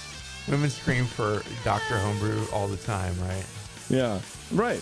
Well, people know doctors don't work Saturday, Sunday, Monday, so that only leaves 4 days for them to kind of narrow down for when we might be here. For them to scream. Exactly. Yeah. All right, we got a good show for you, of course, because that's what we do. Brian, what do we have? We have a California Common. California Common. And a Doppelbock. And a Doppelbock, okay. How many Doppelbocks do you think we've gotten on this show? 8. Not many. Not enough. Are you just like making that up, or? I mean, I would guess if I had to put a number on, I would say like 4. Maybe you're right. Nope, in 100. Ew, I just touched the microphone. Somebody do the math for us, and if you, Jason's totally scratching his beard and like rubbing it on his sleeve. I oh my God, I touched the mic. No, my lip touched the mic cover, which is. Oh yeah, dude, my lips are all over this mic cover. It's nobody used this mic because my lips are all over this thing. Warren uses that mic. You gotta build up your tolerance somehow. So it's like I'm licking Warren's beard right now. That's true. Oh God, that's disgusting. That's true. Okay, and then for the Doppelbock, we have Kevin in the studio. Kevin, how you doing, man? Doing great. How are you? Perfect. Here, I should probably turn your mic. That might help. Let's turn my. Let's try that again. Kevin, how you doing, man? Doing all right. How are you? Nah, not too bad. Not too bad. All right. Thanks for coming in, man. Yeah, no problem. Yeah. All right. We'll do the Doppelbock with you later, but we're gonna do the California Common first. I think what we're gonna do is take a quick break. Yeah. Though. So yeah, Brian Shaw, do you have any shout-outs that you want to get Shout out out of the way? time. Actually, I want to say hi to my mom. I got my mom, or I gave my mom a tablet that I had, kind of an older tablet I've never used for Mother's Day. Stone tablet. Because she's fine. Exactly. You take a chisel and a hammer and some shit. So I have 5 lines on it, but I just wiped no, my it mom out. has finally expressed an interest after like 15 years of maybe using the internet or a tablet or something. Yeah. So I thought, you know what? This thing's gathering dust at my place. I'm going to box it up and ship it to her. So I put Stitcher on there in advance with Dr. Homebrew and the Norwegian Serial Killer podcast, which is supposed to be really good. But that way, Mom, if you're listening, hope you're enjoying Dr. Homebrew. Yeah, hope you're proud of me, Mom. I love you. Yeah, and your free trip to Norway that I'm giving you. Yeah, this time this is in Norway. Hello, dear listeners. Yeah. I hope neither of my parents ever start listening to this show. Brian, we raised you better than this. Right. I'm not sure if that's your parents or my parents at this point. I want to give a shout out to my homebrew club, the Mad Zymerages, of which I am currently the secretary. We had a meeting about 3 weeks ago, and I still haven't posted the minutes, so I'm slacking. But Kevin, our guest for tonight in the studio, is a part of our illustrious club, and I believe also a dual membership with Doe's, which is another fine club. Definitely. And it's all right. Yeah. He's brewed some tasty beers over the years, and it's Awesome. fun having him on. And we were sitting at a homebrew club meeting, and he said, I have a beer I want some feedback on. Yeah. And I just had a guy drop out of the show, and I was like, I know some come guys. down up to Concord? All right. And he was game. Well, good. That sounds Nice. good. All right. Let's take a quick break real fast. Then we'll come back. We'll jump right into the beers. It'll be a good time.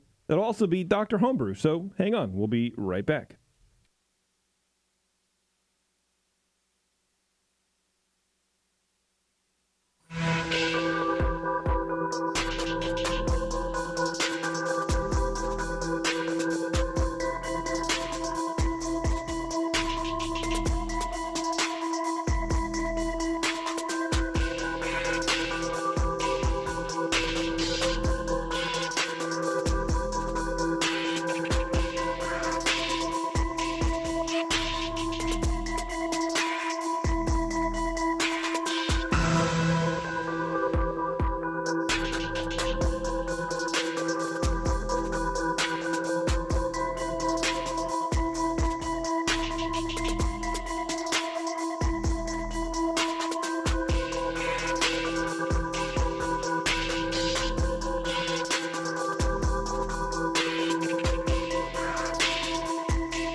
Now, back to the examination.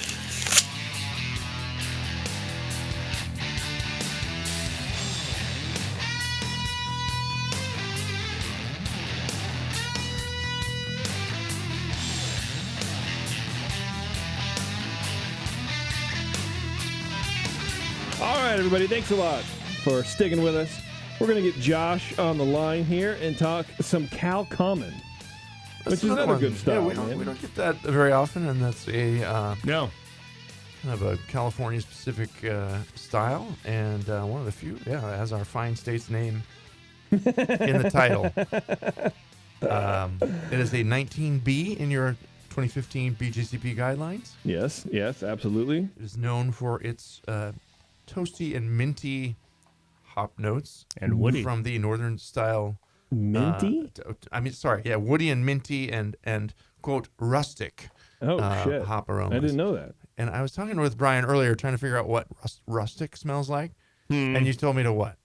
Go lick a barn. Yeah. Get out of my face. Go lick a barn. Go lick a barn, and that's going to be rustic. No, but I think what they're trying to say is like Northern Brewer is the classic hop that's like woody and minty, and I don't know what the hell rustic is supposed to taste like either. That's like the dumbest thing. Like unfinished? Sorry, Gordon. Yeah, I don't know. We got Josh on the line. Josh, are you there?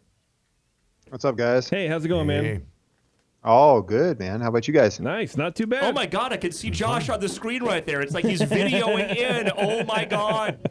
Hey. Yeah. This yeah, is with like Turtle the 21st, Beach, buddy. I know it's the 21st century or right. some shit going on here. Aren't they supposed to turn their video off so we get better audio quality, or do we not care about that I shit? don't care. It's fine. What, you look like is that your old gamer headset you got going on, Josh? Yeah, what are you dude. playing? Turtle Beach. What are you playing? It's good stuff. What game are you playing?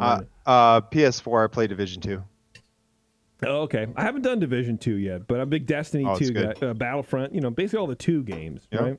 There you go. There you go. That's how you got to do it, right? Do you want to give us your handle online or here so that if anybody wants to game with you, they can join your gaming group or something? No, I'm not that good, man. You don't want to know. Josh, where are you calling us from? Bridger, Montana. And nice. you're a member of a homebrew club? I am Rimrock Brewers Guild in Billings. Nice. Oh my God, those initials don't form a pun. Yeah, sorry about I that. know. Yeah. Holy cow, you guys are totally unique. Yeah, we're done here now. We have to kick you off right now. Josh, how long you been homebrewing, man? Probably 5 or 6 years. I started out with extract and made my way up to all grains. So absolutely. Okay, cool. Yep. And this is Cal Common. Even though you're not in California, you attempted this style anyway, which is very ballsy I attempted. of you. Yes, it's very ballsy of you. Have you done it before? No, this is the first time. Okay. I did try it again, but yeah, I don't know. It was my first time with my glycol system, so I had some bugs to work out. But yeah, we'll see how this one goes. Not too bad. Yeah. Does Anchor Steam make its way out there that far to Montana? No. That's kind of why I wanted to send it to you guys to see, what you guys think of it, because we don't have any good examples up here. So.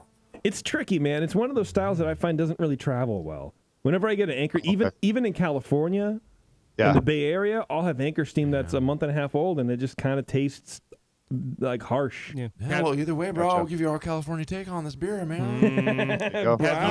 Jason, have you been to Anchor? Yeah, a few times. And I love Anchor, and they're great people, and I love their beer, but oh my God, they chill by like having that wort go over that external column that's just so, it gets aerated so much that to me, that's why it's perfect if you have it within the steam in particular. It's perfect to have Anchor Steam within 20 miles of the brewery.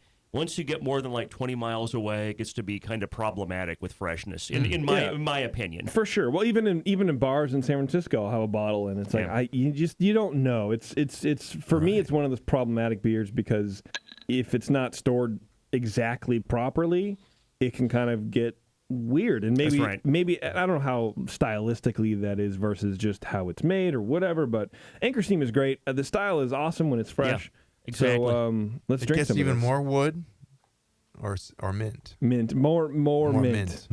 I've never gotten mint out of Northern Brewer. I know that's kind of the default thing, but have you ever gotten wood from a Northern Brewer? Well, yeah, but it was a long time ago before they sold to Anheuser-Busch.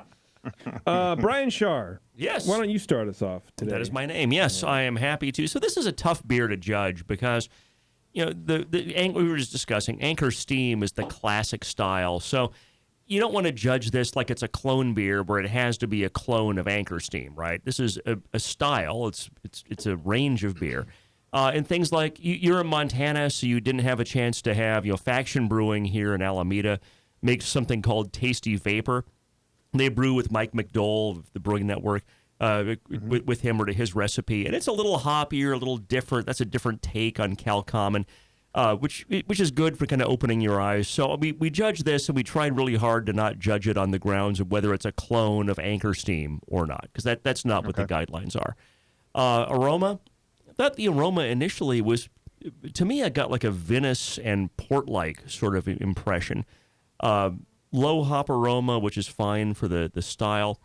Got kind of a fruit salad, almost honey aroma of ester. A little plastic phenol in the aroma. So overall, gave that a 7 of 12.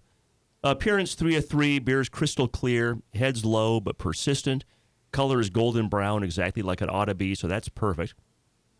Flavor, we'll talk about this later, because I'm curious about your packaging and when you brewed this. But my initial impression was malt and paper. It got very much like a wet paper kind of oxidized character from this. Medium-high caramel character, and the caramel can kind of also be associated with an oxidation. Typically, oxidation tends to ramp up a caramel impression. Got some of the fruit salad esters and mid-palate that I'd gotten in the aroma. Bitterness comes up to balance in mid-palate.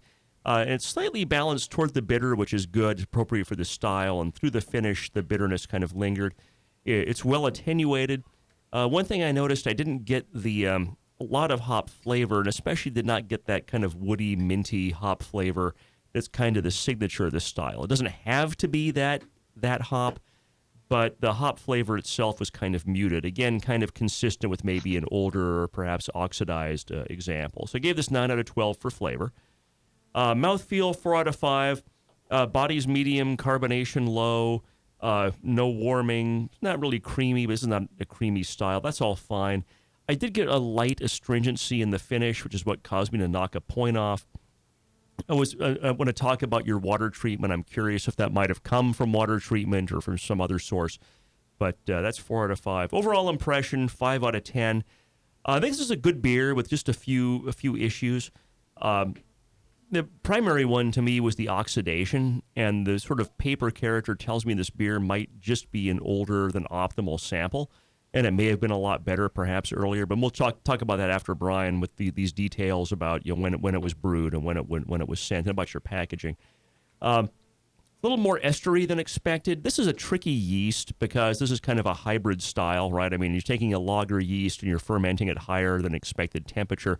So this is, I think, a more difficult style than a typical homebrew to brew. So this ended up being a little more estery than I might have liked. If you can control fermentation temperature, we'll talk about that later too, that would be ideal. And I'm also curious about your hop selection, because if it's not Northern Brewer, at least some Northern Brewer is typically a good idea in this style. Overall, gave this 20 out of 50. That's still a good rating. I think that this is primarily the issues you might have are related to age and possibly recipe, but overall, I think your process is good, and look forward to hearing more about it later. So thanks for sharing. Awesome. All right, Brian. All right. Coop. Brian Coop. Thank you for sending your beer. We received bottles that had labels on them, and I used to bottle beers in labeled bottles, and it doesn't make a difference. But snobby people like JP will look down upon a beer that comes 100% in a bottle that has not had its label removed. And I used to get shit from my fellow club mates about it. So I have since taken to the practice of doing the good old practice of just, soaking some PBW, get those labels off, clean the bottles, and making it look nice and pretty, like you're going to enter in a competition, even though you're just pouring it for your friends and it doesn't make a freaking difference. Well, this is the first bottle, and you've been on the show from the jump pretty much, right? Like we've been through this before. This is the first bottles that I've had that have come from a commercial label went on, right? Mm-hmm. That haven't been contaminated. Mm-hmm. And every time before, I've called it. I said, I in my head, I'm like, this is fucking contaminated. I remember, I thought I wrote them down one time. I thought I wrote it down. I was like, see, I told you. But this one isn't, because normally it's just a point of contamination where you can carry. You can't get the bottle fully clean on the outside, and if you're messy at bottling, or if you just kind of touch something, it's just it's a point to not. Well, the beer doesn't go from the outside of the bottle back to the inside. No, but your hand does if you touch the cap, or if and if you're not clean with your practice. So there could be a point of contamination, I suppose. And it's more to me an indicator, and certainly not in this beer, but sometimes you get a beer like that, and it's an indicator that the person that bottled it doesn't really understand about sanitation or cleanliness, and it makes you more wary. It's like, oh God, what's going to be in here? Because how well did this bottle get cleaned if the label outside didn't come off? Right. But I didn't. That to me, I had a couple of issues with this beer, but none of them related to contamination or lack of cleanliness. Right. And I guess I don't know if it's to anybody's point, but it's the first time, like I said, in 6 years that we've had a bottle with labels on it that hasn't been contaminated. Yeah. So there you go. Sorry, Cooper. Go ahead. No, it's okay. I just wanted to have that little conversation because I don't. Yeah, if you're careful bottling, you can bottle in a bottle like that just fine and not have a problem. Sure. Right. But if you aren't careful, you might have a little chance of issue. But that said, both bottles tasted the same to me, and I didn't let it color my impression of the beer. I am that good of a judge. Medium you light. should be like a Grandmaster 30 at this point, dude. You're like the double Grand Squared Master. I don't grade enough exams for that. Aroma-wise, I'm getting a medium light caramelly and toasty malt note in there.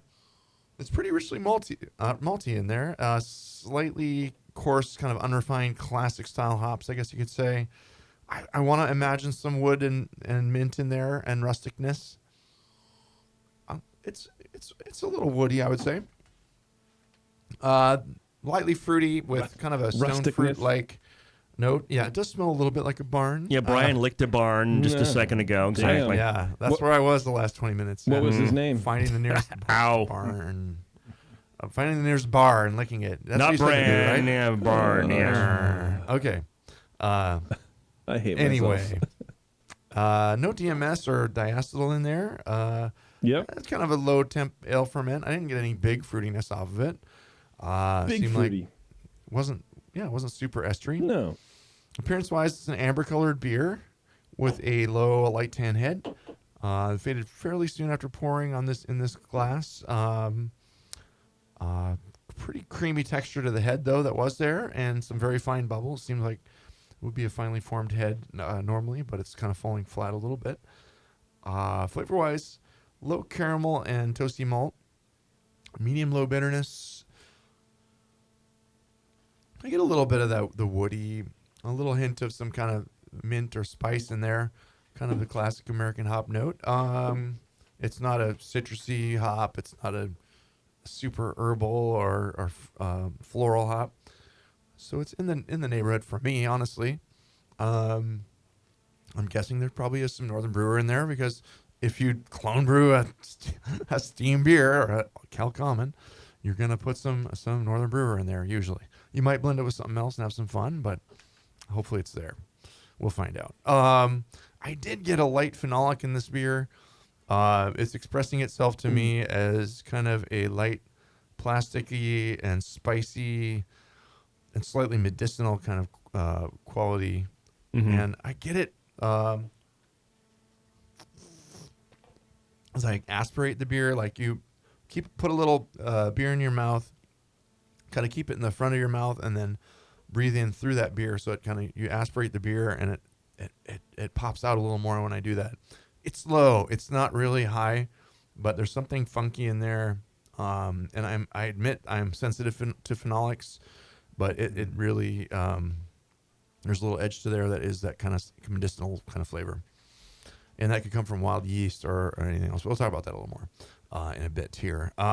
So it finishes kind of semi-dry. It's not a super sweet beer. And that phenolic to me kind of lingers in the aftertaste a little bit as it dries off the tongue. Kind of remains there. I was like, yeah, there's that phenolic. Mouthfeel wise, it's medium bodied. I get a little bit biting quality a bit of a biting quality probably from the phenolic. but also possibly some astringency, which to me could be a little related. There's something a little husk-like or biting in there. Medium low carbonation. I'm feeling a bit of warming, which is odd because I didn't smell a lot of alcohol or taste a lot of alcohol. I got a slight warming impression from the beer. Not really strong, but just it's a little sharp and kind of feels maybe bigger than it should be. And a little more, just a little harsher than it should be. So I marked it down a bit in the mouthfeel for those kind of little details, but really overall, it's not a bad attempt at the Kilcommon style. It's right in the territory for seems like gravity wise, color wise, appearance wise, even hop wise to me. It seems like you used good ingredients. It's just a bit distracting with that phenolic, and you got to watch for contamination or any chance of any bacteria or wild yeast getting into your fermentation once you cool the wort down. Of course, the classic advice for chlorophenols especially is to avoid chlorine sanitizer. In the old days, back in the 1990s and 80s, when these early homebrewers were like, don't use bleach, no bleach. Yes, I use bleach. I was like, no, yeah, I'm sure you're doing things right using Star San. Ask me when the last time I used bleach to clean was. Iota 4 or something. That's you killed the last prostitute you're with. Yeah, well, exactly. Well, for brewing, I mean, 1996-ish. Yes. I think I would like to see a little less carameliness in this beer, and it was a good beer. I just missed the mark a little bit and had a little defect there, so I dropped it down to a 27. It's not a bad Kilcommon, and if you cleaned up those things, you could definitely get up into the 30s or higher, and keep brewing that and come taste some Anchor Steam out here fresh, as close to the source as you can get. Exactly. At the brewery if you can. Yeah, it's a great tour. It's worth going to if you ever get down here. The copper is beautiful there. Yeah. So thanks for sharing it. Yeah. All right, Josh, you got any questions for these dudes? Well, you guys want to go over my recipe? Oh, yes, please. Yeah, I'm not going to run hear your it. show, brother, but love to hear it. Tell me everything you can tell me about this beer, sometimes man. we forget to ask. Someone's been playing the Division 2 a little too much. Yeah, there you go. Trying to boss me around, motherfucker. Okay, go ahead, man. So, I kind of threw a little screwball at you guys because I didn't use lager yeast. I used SO4. Okay. So for my yeast, just kind of blended some stuff that I had together. So what I used is this was a 10-gallon batch, and I did 16 pounds of 2-row roar, and then I did 2.5 pounds of Crystal 40 level bond, and 1.5 pounds of 80 level bond caramel, and then a pound of Pivo Pils. And then for my hops, I did use Northern Brewer. I used 1.5 ounces for 60 minutes. And then I did Pearl for my last 10 minutes. I used 4 ounces of that. And then I also I split the batches because I only have the 5-gallon carboys, which I've upgraded to plastic conicals now. But I did 4 ounces of Pearl that I dry hopped for 3 days in one of my carboys, and then I blended them together. So Interesting. Okay. I have some thoughts about that later. So when did you brew this? It was February. Let's see, 24th of February Of 2019. Yes, sir. Okay. I'm not my dad. Don't call me sir. Okay. But I am my mom, so call me man. Bad habit, man. Do you do fermentation? Do you do fermentation temp control?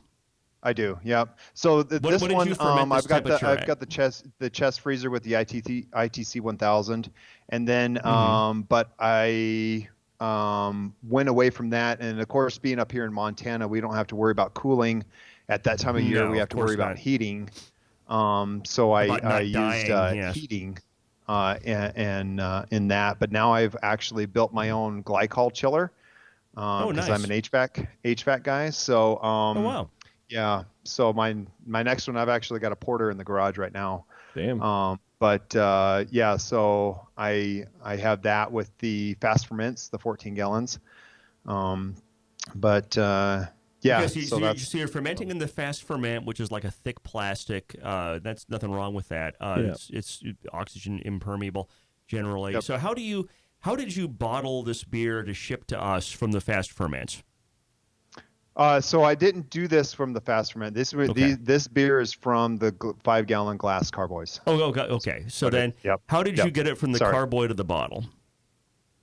I just did a transfer to the bucket, and then transferred it on top of sugar, and then did natural carbonation. Okay. Just did that and then bottled it off of that.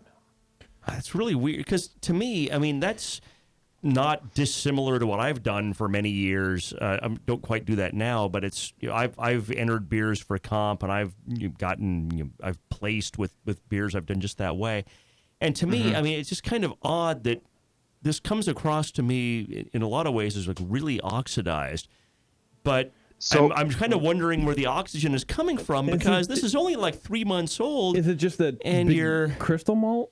Maybe the crystal malt is making me think oxidized when it's not. What crystal malt did you use again? I used so 12% of 40 and then 7% of 80. That's a lot of crystal to me. That's what Jason. You're right. Jason, you're right. This is a recipe thing and not an oxidation thing because that's a lot of dark crystal. I'm not getting oxidation, but I do get the phenol. And that's what that's to me what's coming across as oxidized. It's like that huge caramel flavor from the darker crystal. And also to me, you talked about your hop schedule. I'm sorry, I'm going to just jump in with some stuff here. The Northern Brewer doesn't have to be the signature hop, but the reality is that's the, quote, signature hop for this style. And you put the Northern Brewer in at the very beginning for bittering, so most of the flavor and aroma character doesn't come out with that. And you end up with Perle, and Perle is a perfectly fine hop. I like Perle for a lot of things. But if you want to have that kind of, quote, woody, minty, rustic, the thing the style calls for, I would have at least probably half. I would shift your hops around. Use whatever you want for bittering. I would have probably 50% of your late hops be Northern Brewer, maybe mixed with Perle, right? Because what we're getting for the flavor and the aroma, and I kind of noted that in my score sheet, you're kind of missing that minty/woody Northern Brewer flavor, which doesn't have to be 100% of the flavor or even half, but in terms of trying to hit what the style says, that would probably help you out a lot to maybe flip around your hop schedule a little bit to have more Northern Brewer toward the end. Okay. That sounds good. So also I stored this in my pantry, so I let it, get carbonation and stuff like that. And then I just left it in there. And then basically just I think I might have cooled it before I shipped it to you guys, but I don't think so. So would that have any effect too? That I just kind of stored it about 70 or something like that. Did you cap on foam?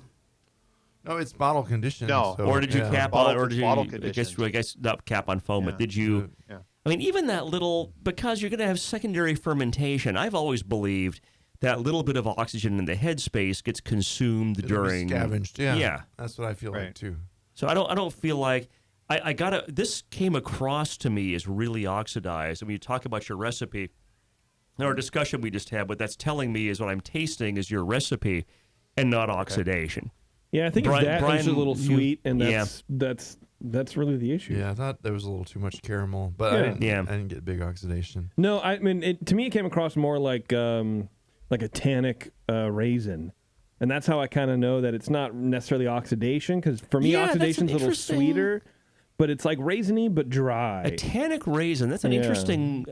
Right? It's weird, right? Yeah, that's a good good pearl of wisdom. Right? Yeah. A good perle of wisdom you gave us, Jason. How minty. Actually pronounced perla in the German. I totally messed it up. Yeah. It's okay. It is the German word for pearl, so you can say pearl. That's fine. Okay. My ancestors are slapping me from their grave right now. Yes, probably. Perla. So my water also, guys, is really hard up here. We have really alkaline water. Nice.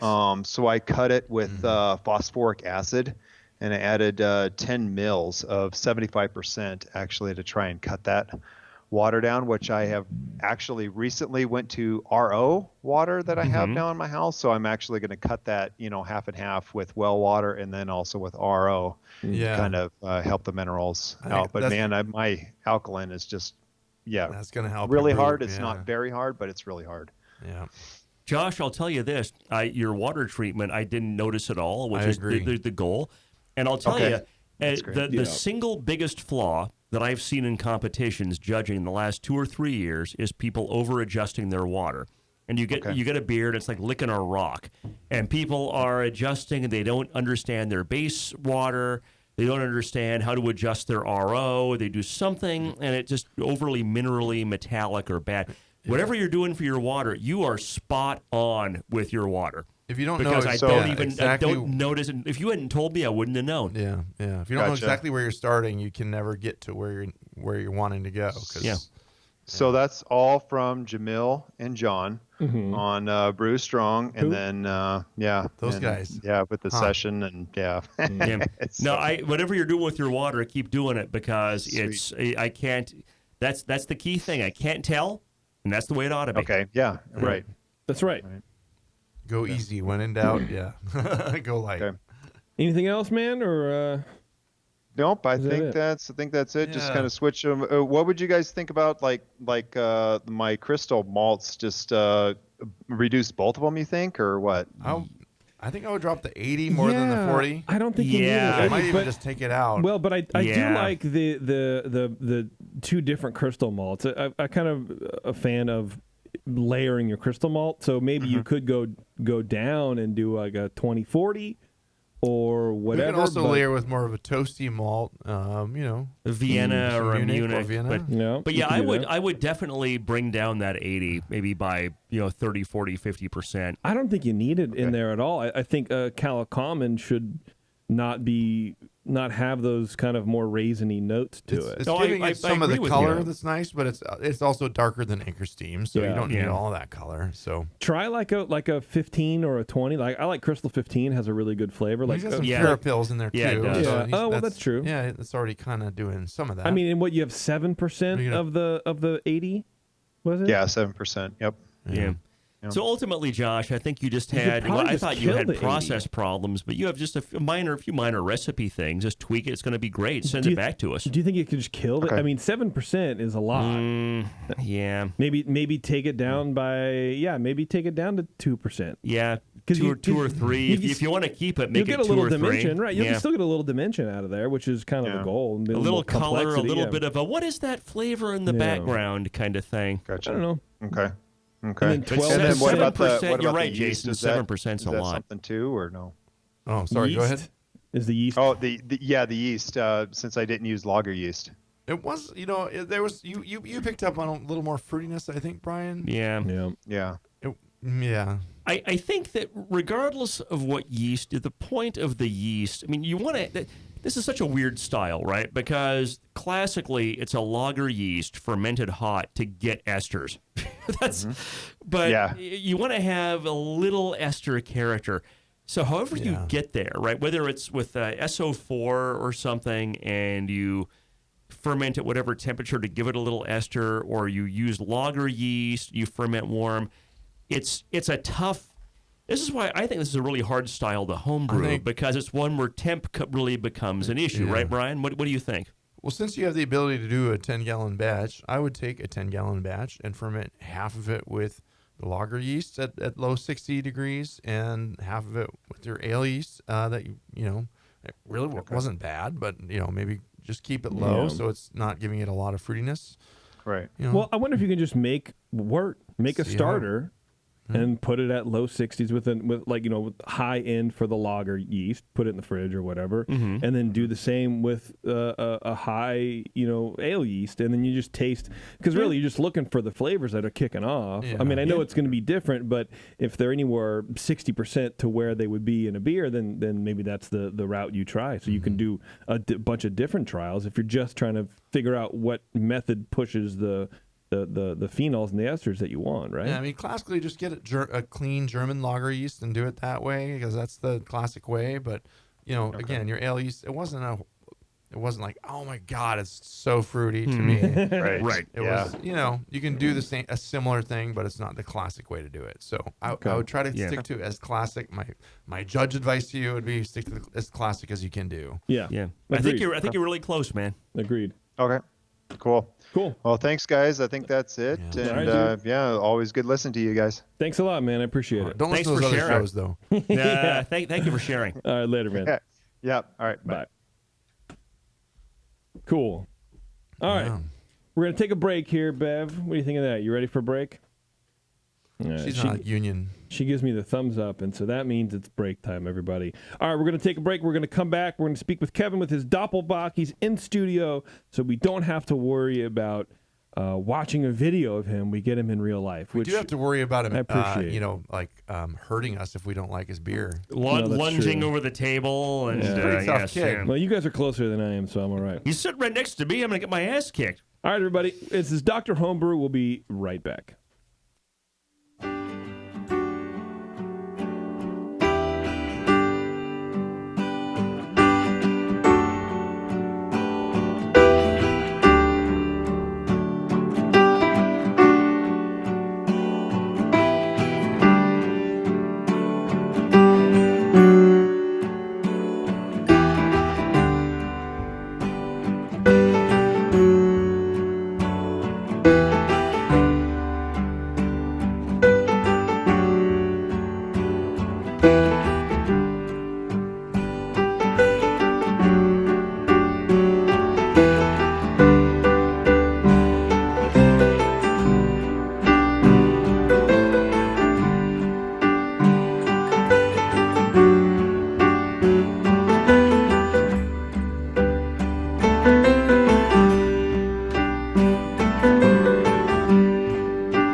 I'm sorry to tell you this, but we're going to have to pour you out. Back to Dr. Homebrew.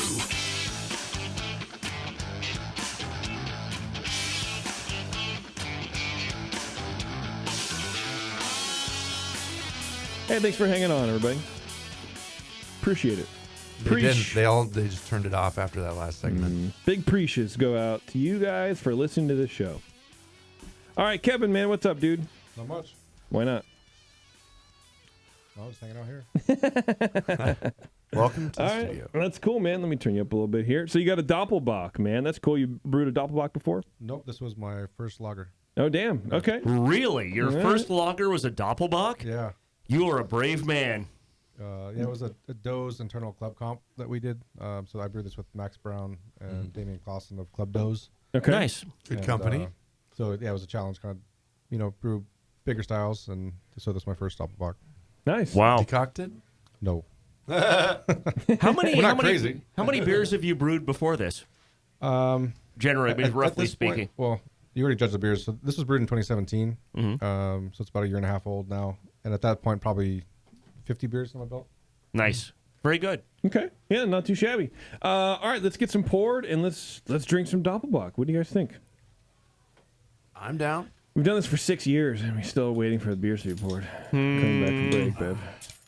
Oh, yeah. That's some nice that radio my right job? there. No, I'm just commenting. If you want it to be, a producer job, for example, that could be a producer job I too. don't produce this show. I run the video on this show. Yeah, it's producing. No, son. No? I tried to warm it up a little bit. That took extra time, JP, and perfection takes time. So don't complain. Don't ask how we Yeah, warmed it just up. don't complain. Then what I've been would I working do? this job for 6 years. I could quit anytime I want. You sure can. It'd probably be better for your mental health. Yeah. Beer looks good.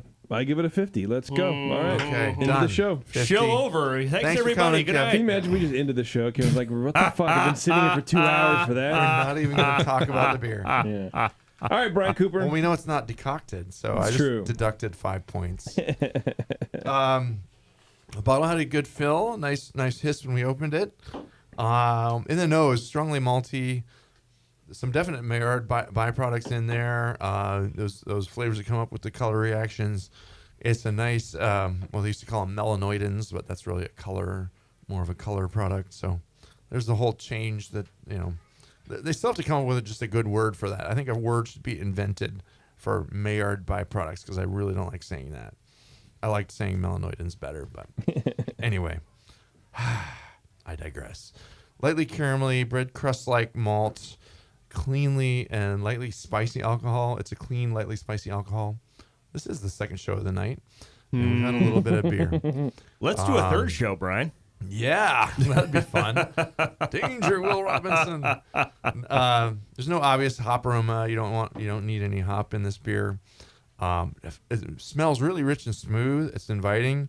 It seems very cleanly lagered, and that nice rich aroma and the alcohol makes you want to take a sip before you even look at the appearance. But as a judge, you have to look at the appearance, and it's beautiful. It's a nice reddish, light copper color with it has some reddish orange highlights.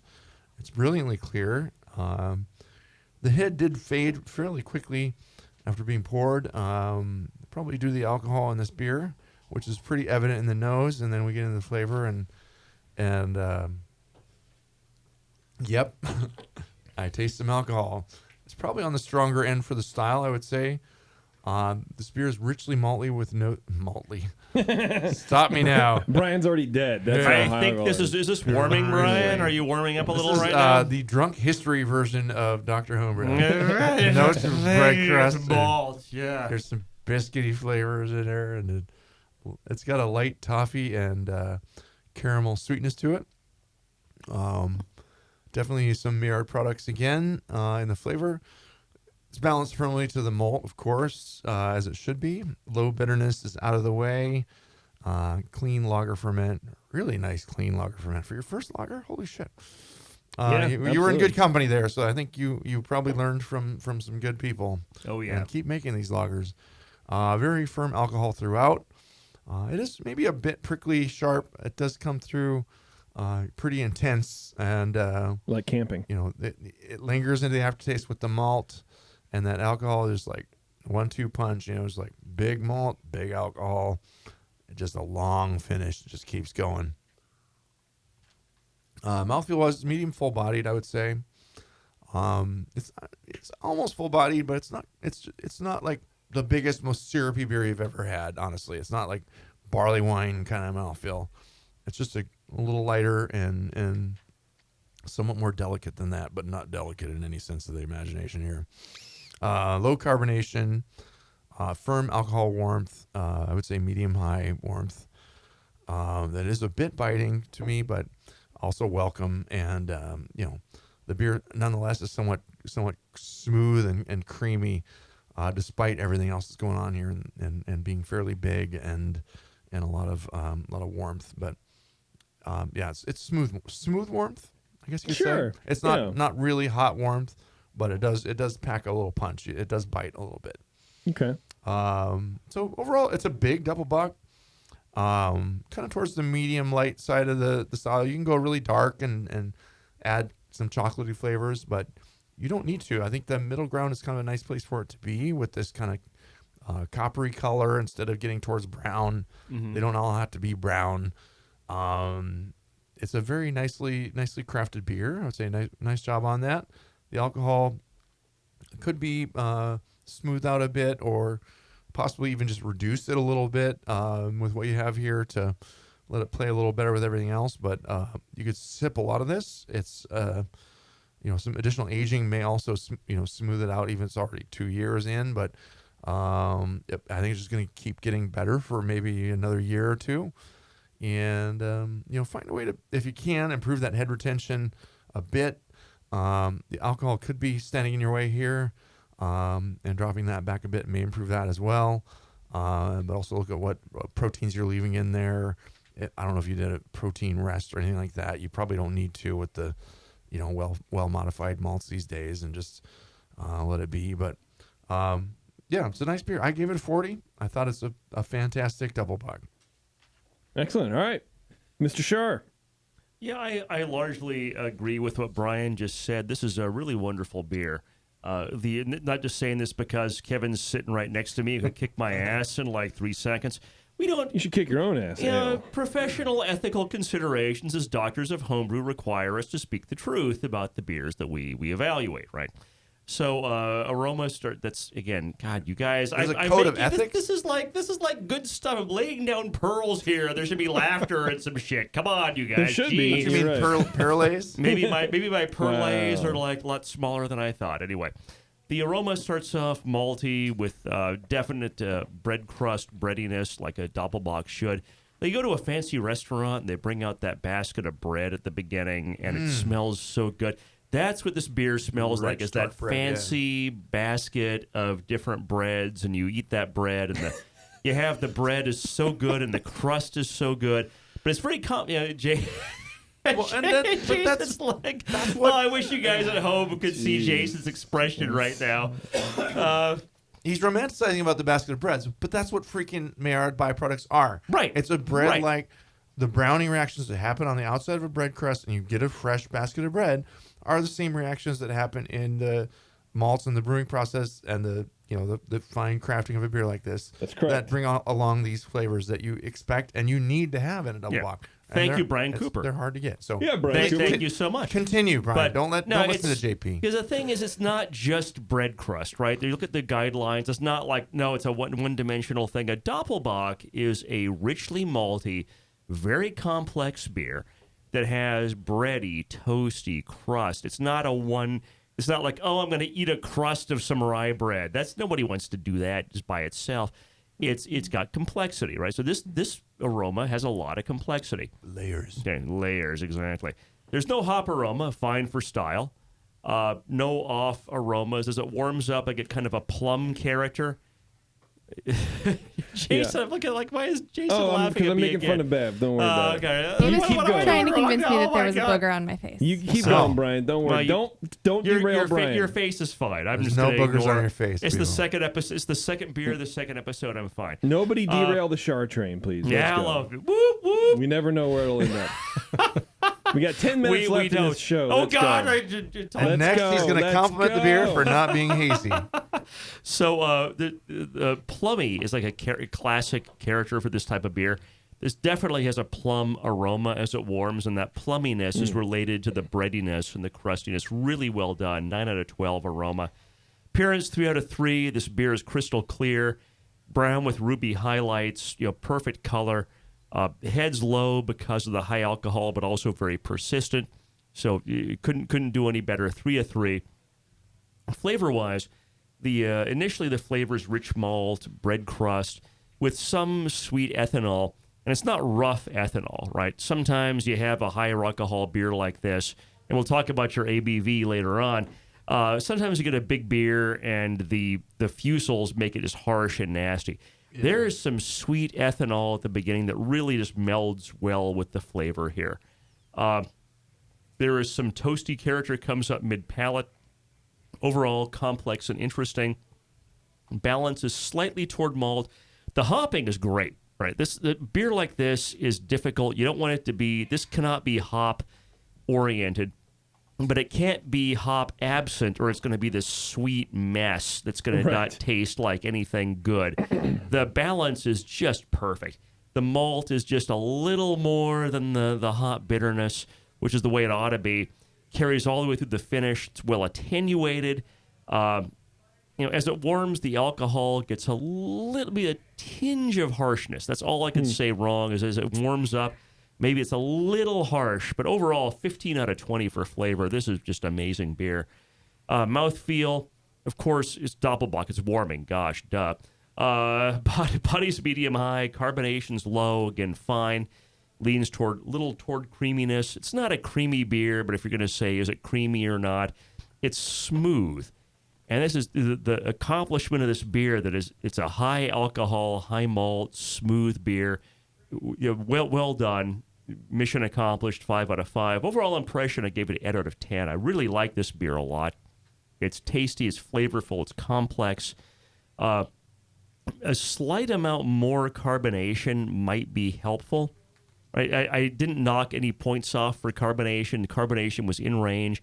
I think maybe a little more carbonation, just maybe by like 10% or so, might make this beer stand up a little more. It might help drive off a little bit of the alcohol.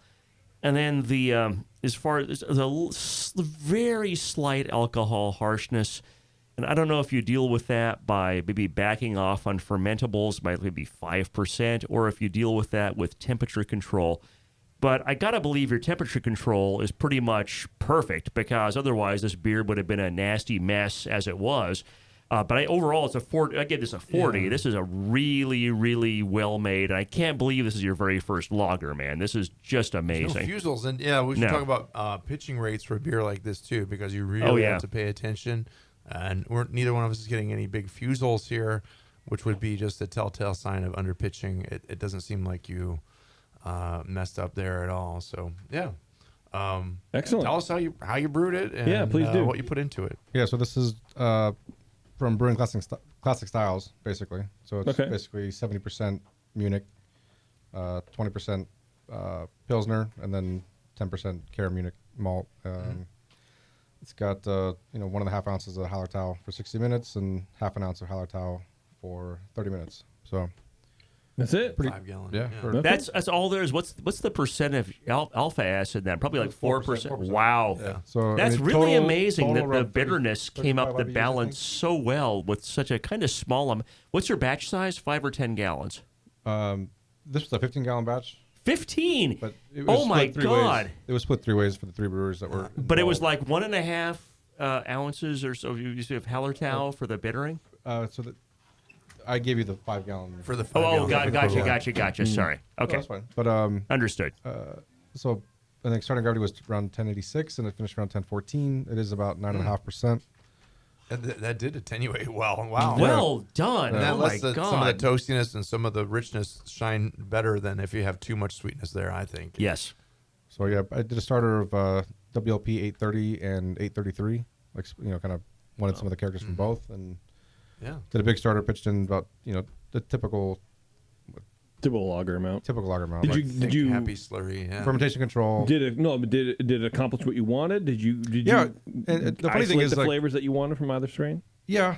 Okay. Yeah, I did. I've really been high on this beer since we made it. Like since I fermented it, it turned out really well. Yeah, absolutely. Yeah. But I have gotten varying scores throughout the years, like on this beer, from 29s to 42s. 29s, really? 29s Damn, this beer. dude. I can't imagine this beer ever getting a 29. Yeah. So that's really why I would reach out to Brian, because these are like the last 3 bottles I have of this one. So I'm thank you very much for sharing these last 3 with us, man. These are really good. Yeah. But I kind of wanted to get like a expert opinion on it. And you said you're going to be brewing this one again this weekend? Yeah. Or? Yeah. That's awesome. Yeah. Yeah, definitely do We'll it. have to taste it down the road with you, brother. Do you have any questions about anything? But I mean, it sounds like you shouldn't. I mean, no, it was just good to kind of get like I guess the final, like, hey, even after a year and a half, the beer is still the final say, baby. Yeah, kind of. That's what we do here. Yeah, I mentioned the alcohol a few times. It's definitely noticeable, and you said it was what, 9.5? Yeah. So yeah, it dried out. It started high, dried out pretty low, and left a lot of alcohol in there. Yeah. Yep. I mean, I'd be interesting to taste this one if it attenuated even a little less and left a little more sweetness and had a little less alcohol in it. I think that it might just be a little smoother that way. But so yeah, of the 3 brewers that were involved, I think one of them dried out to like 10, and it was too much. One of them finished it like in the 20s, and it was too sweet. Yeah. Mine was just So you're the Goldilocks. You blend. I was right. I was in the right zone. It worked out good. So no, it's Kevin, how many lagers have you made since this? 2. A Vienna lager last year that went to nationals. Oh wow, nice. Should have rebrewed it, and I didn't, and it, whatever. That's the conundrum, man. And then a sports beer, but I mean, most of the time it's. You know what, man? Brew what you want to brew that makes you happy, but you are doing some good stuff with lager brewing. If you brew more lagers, as far as I'm concerned, man. That's right. I definitely like them. Try a decoction next time. Yeah. I don't think I'm ever going to do that. A triple decoction. You want a 15-hour brew some, day, like, right? 3% of melanoid. I mean, you could do like a single step if you really hate yourself that day or whatever. We'll see how it goes. All right, well, we're done then, right, boys? I guess that's it. I think so. All right. Thanks, everybody, for tuning in to Dr. Homebrew. If you are a home brewer, and of course you are, because why would you be listening to this otherwise? If you're, like a welder and you just really like hearing other people geek out, this is weird. But if you're a home brewer, email Brian at thebrewingnetwork.com, and Mr. Cooper over here will get you squared away to get on this show. Yeah. And it'll be a good time. We're always looking for fresh blood. That's right. To critique beers. And no, honestly, like, it can be a beer you just want feedback on. It can be a beer that you think is great and all your friends love, but you're not sure. Maybe there's something bothering you a little bit about it or whatever. Any beer. That's what we're here for, man. Good or bad or ugly, we don't care. And absolutely. We don't judge. Well, we judge, but That's we true. don't judge. Yeah, we judge your beer, not you. Yeah, How about that? Judge the beer, not as the far brewers. as you know. That's the BJCP credo. Judge the beer, not the... Anyway, all right, everybody. Thanks a lot for tuning in. And, until next time. Dankeschön. There you go. Good night.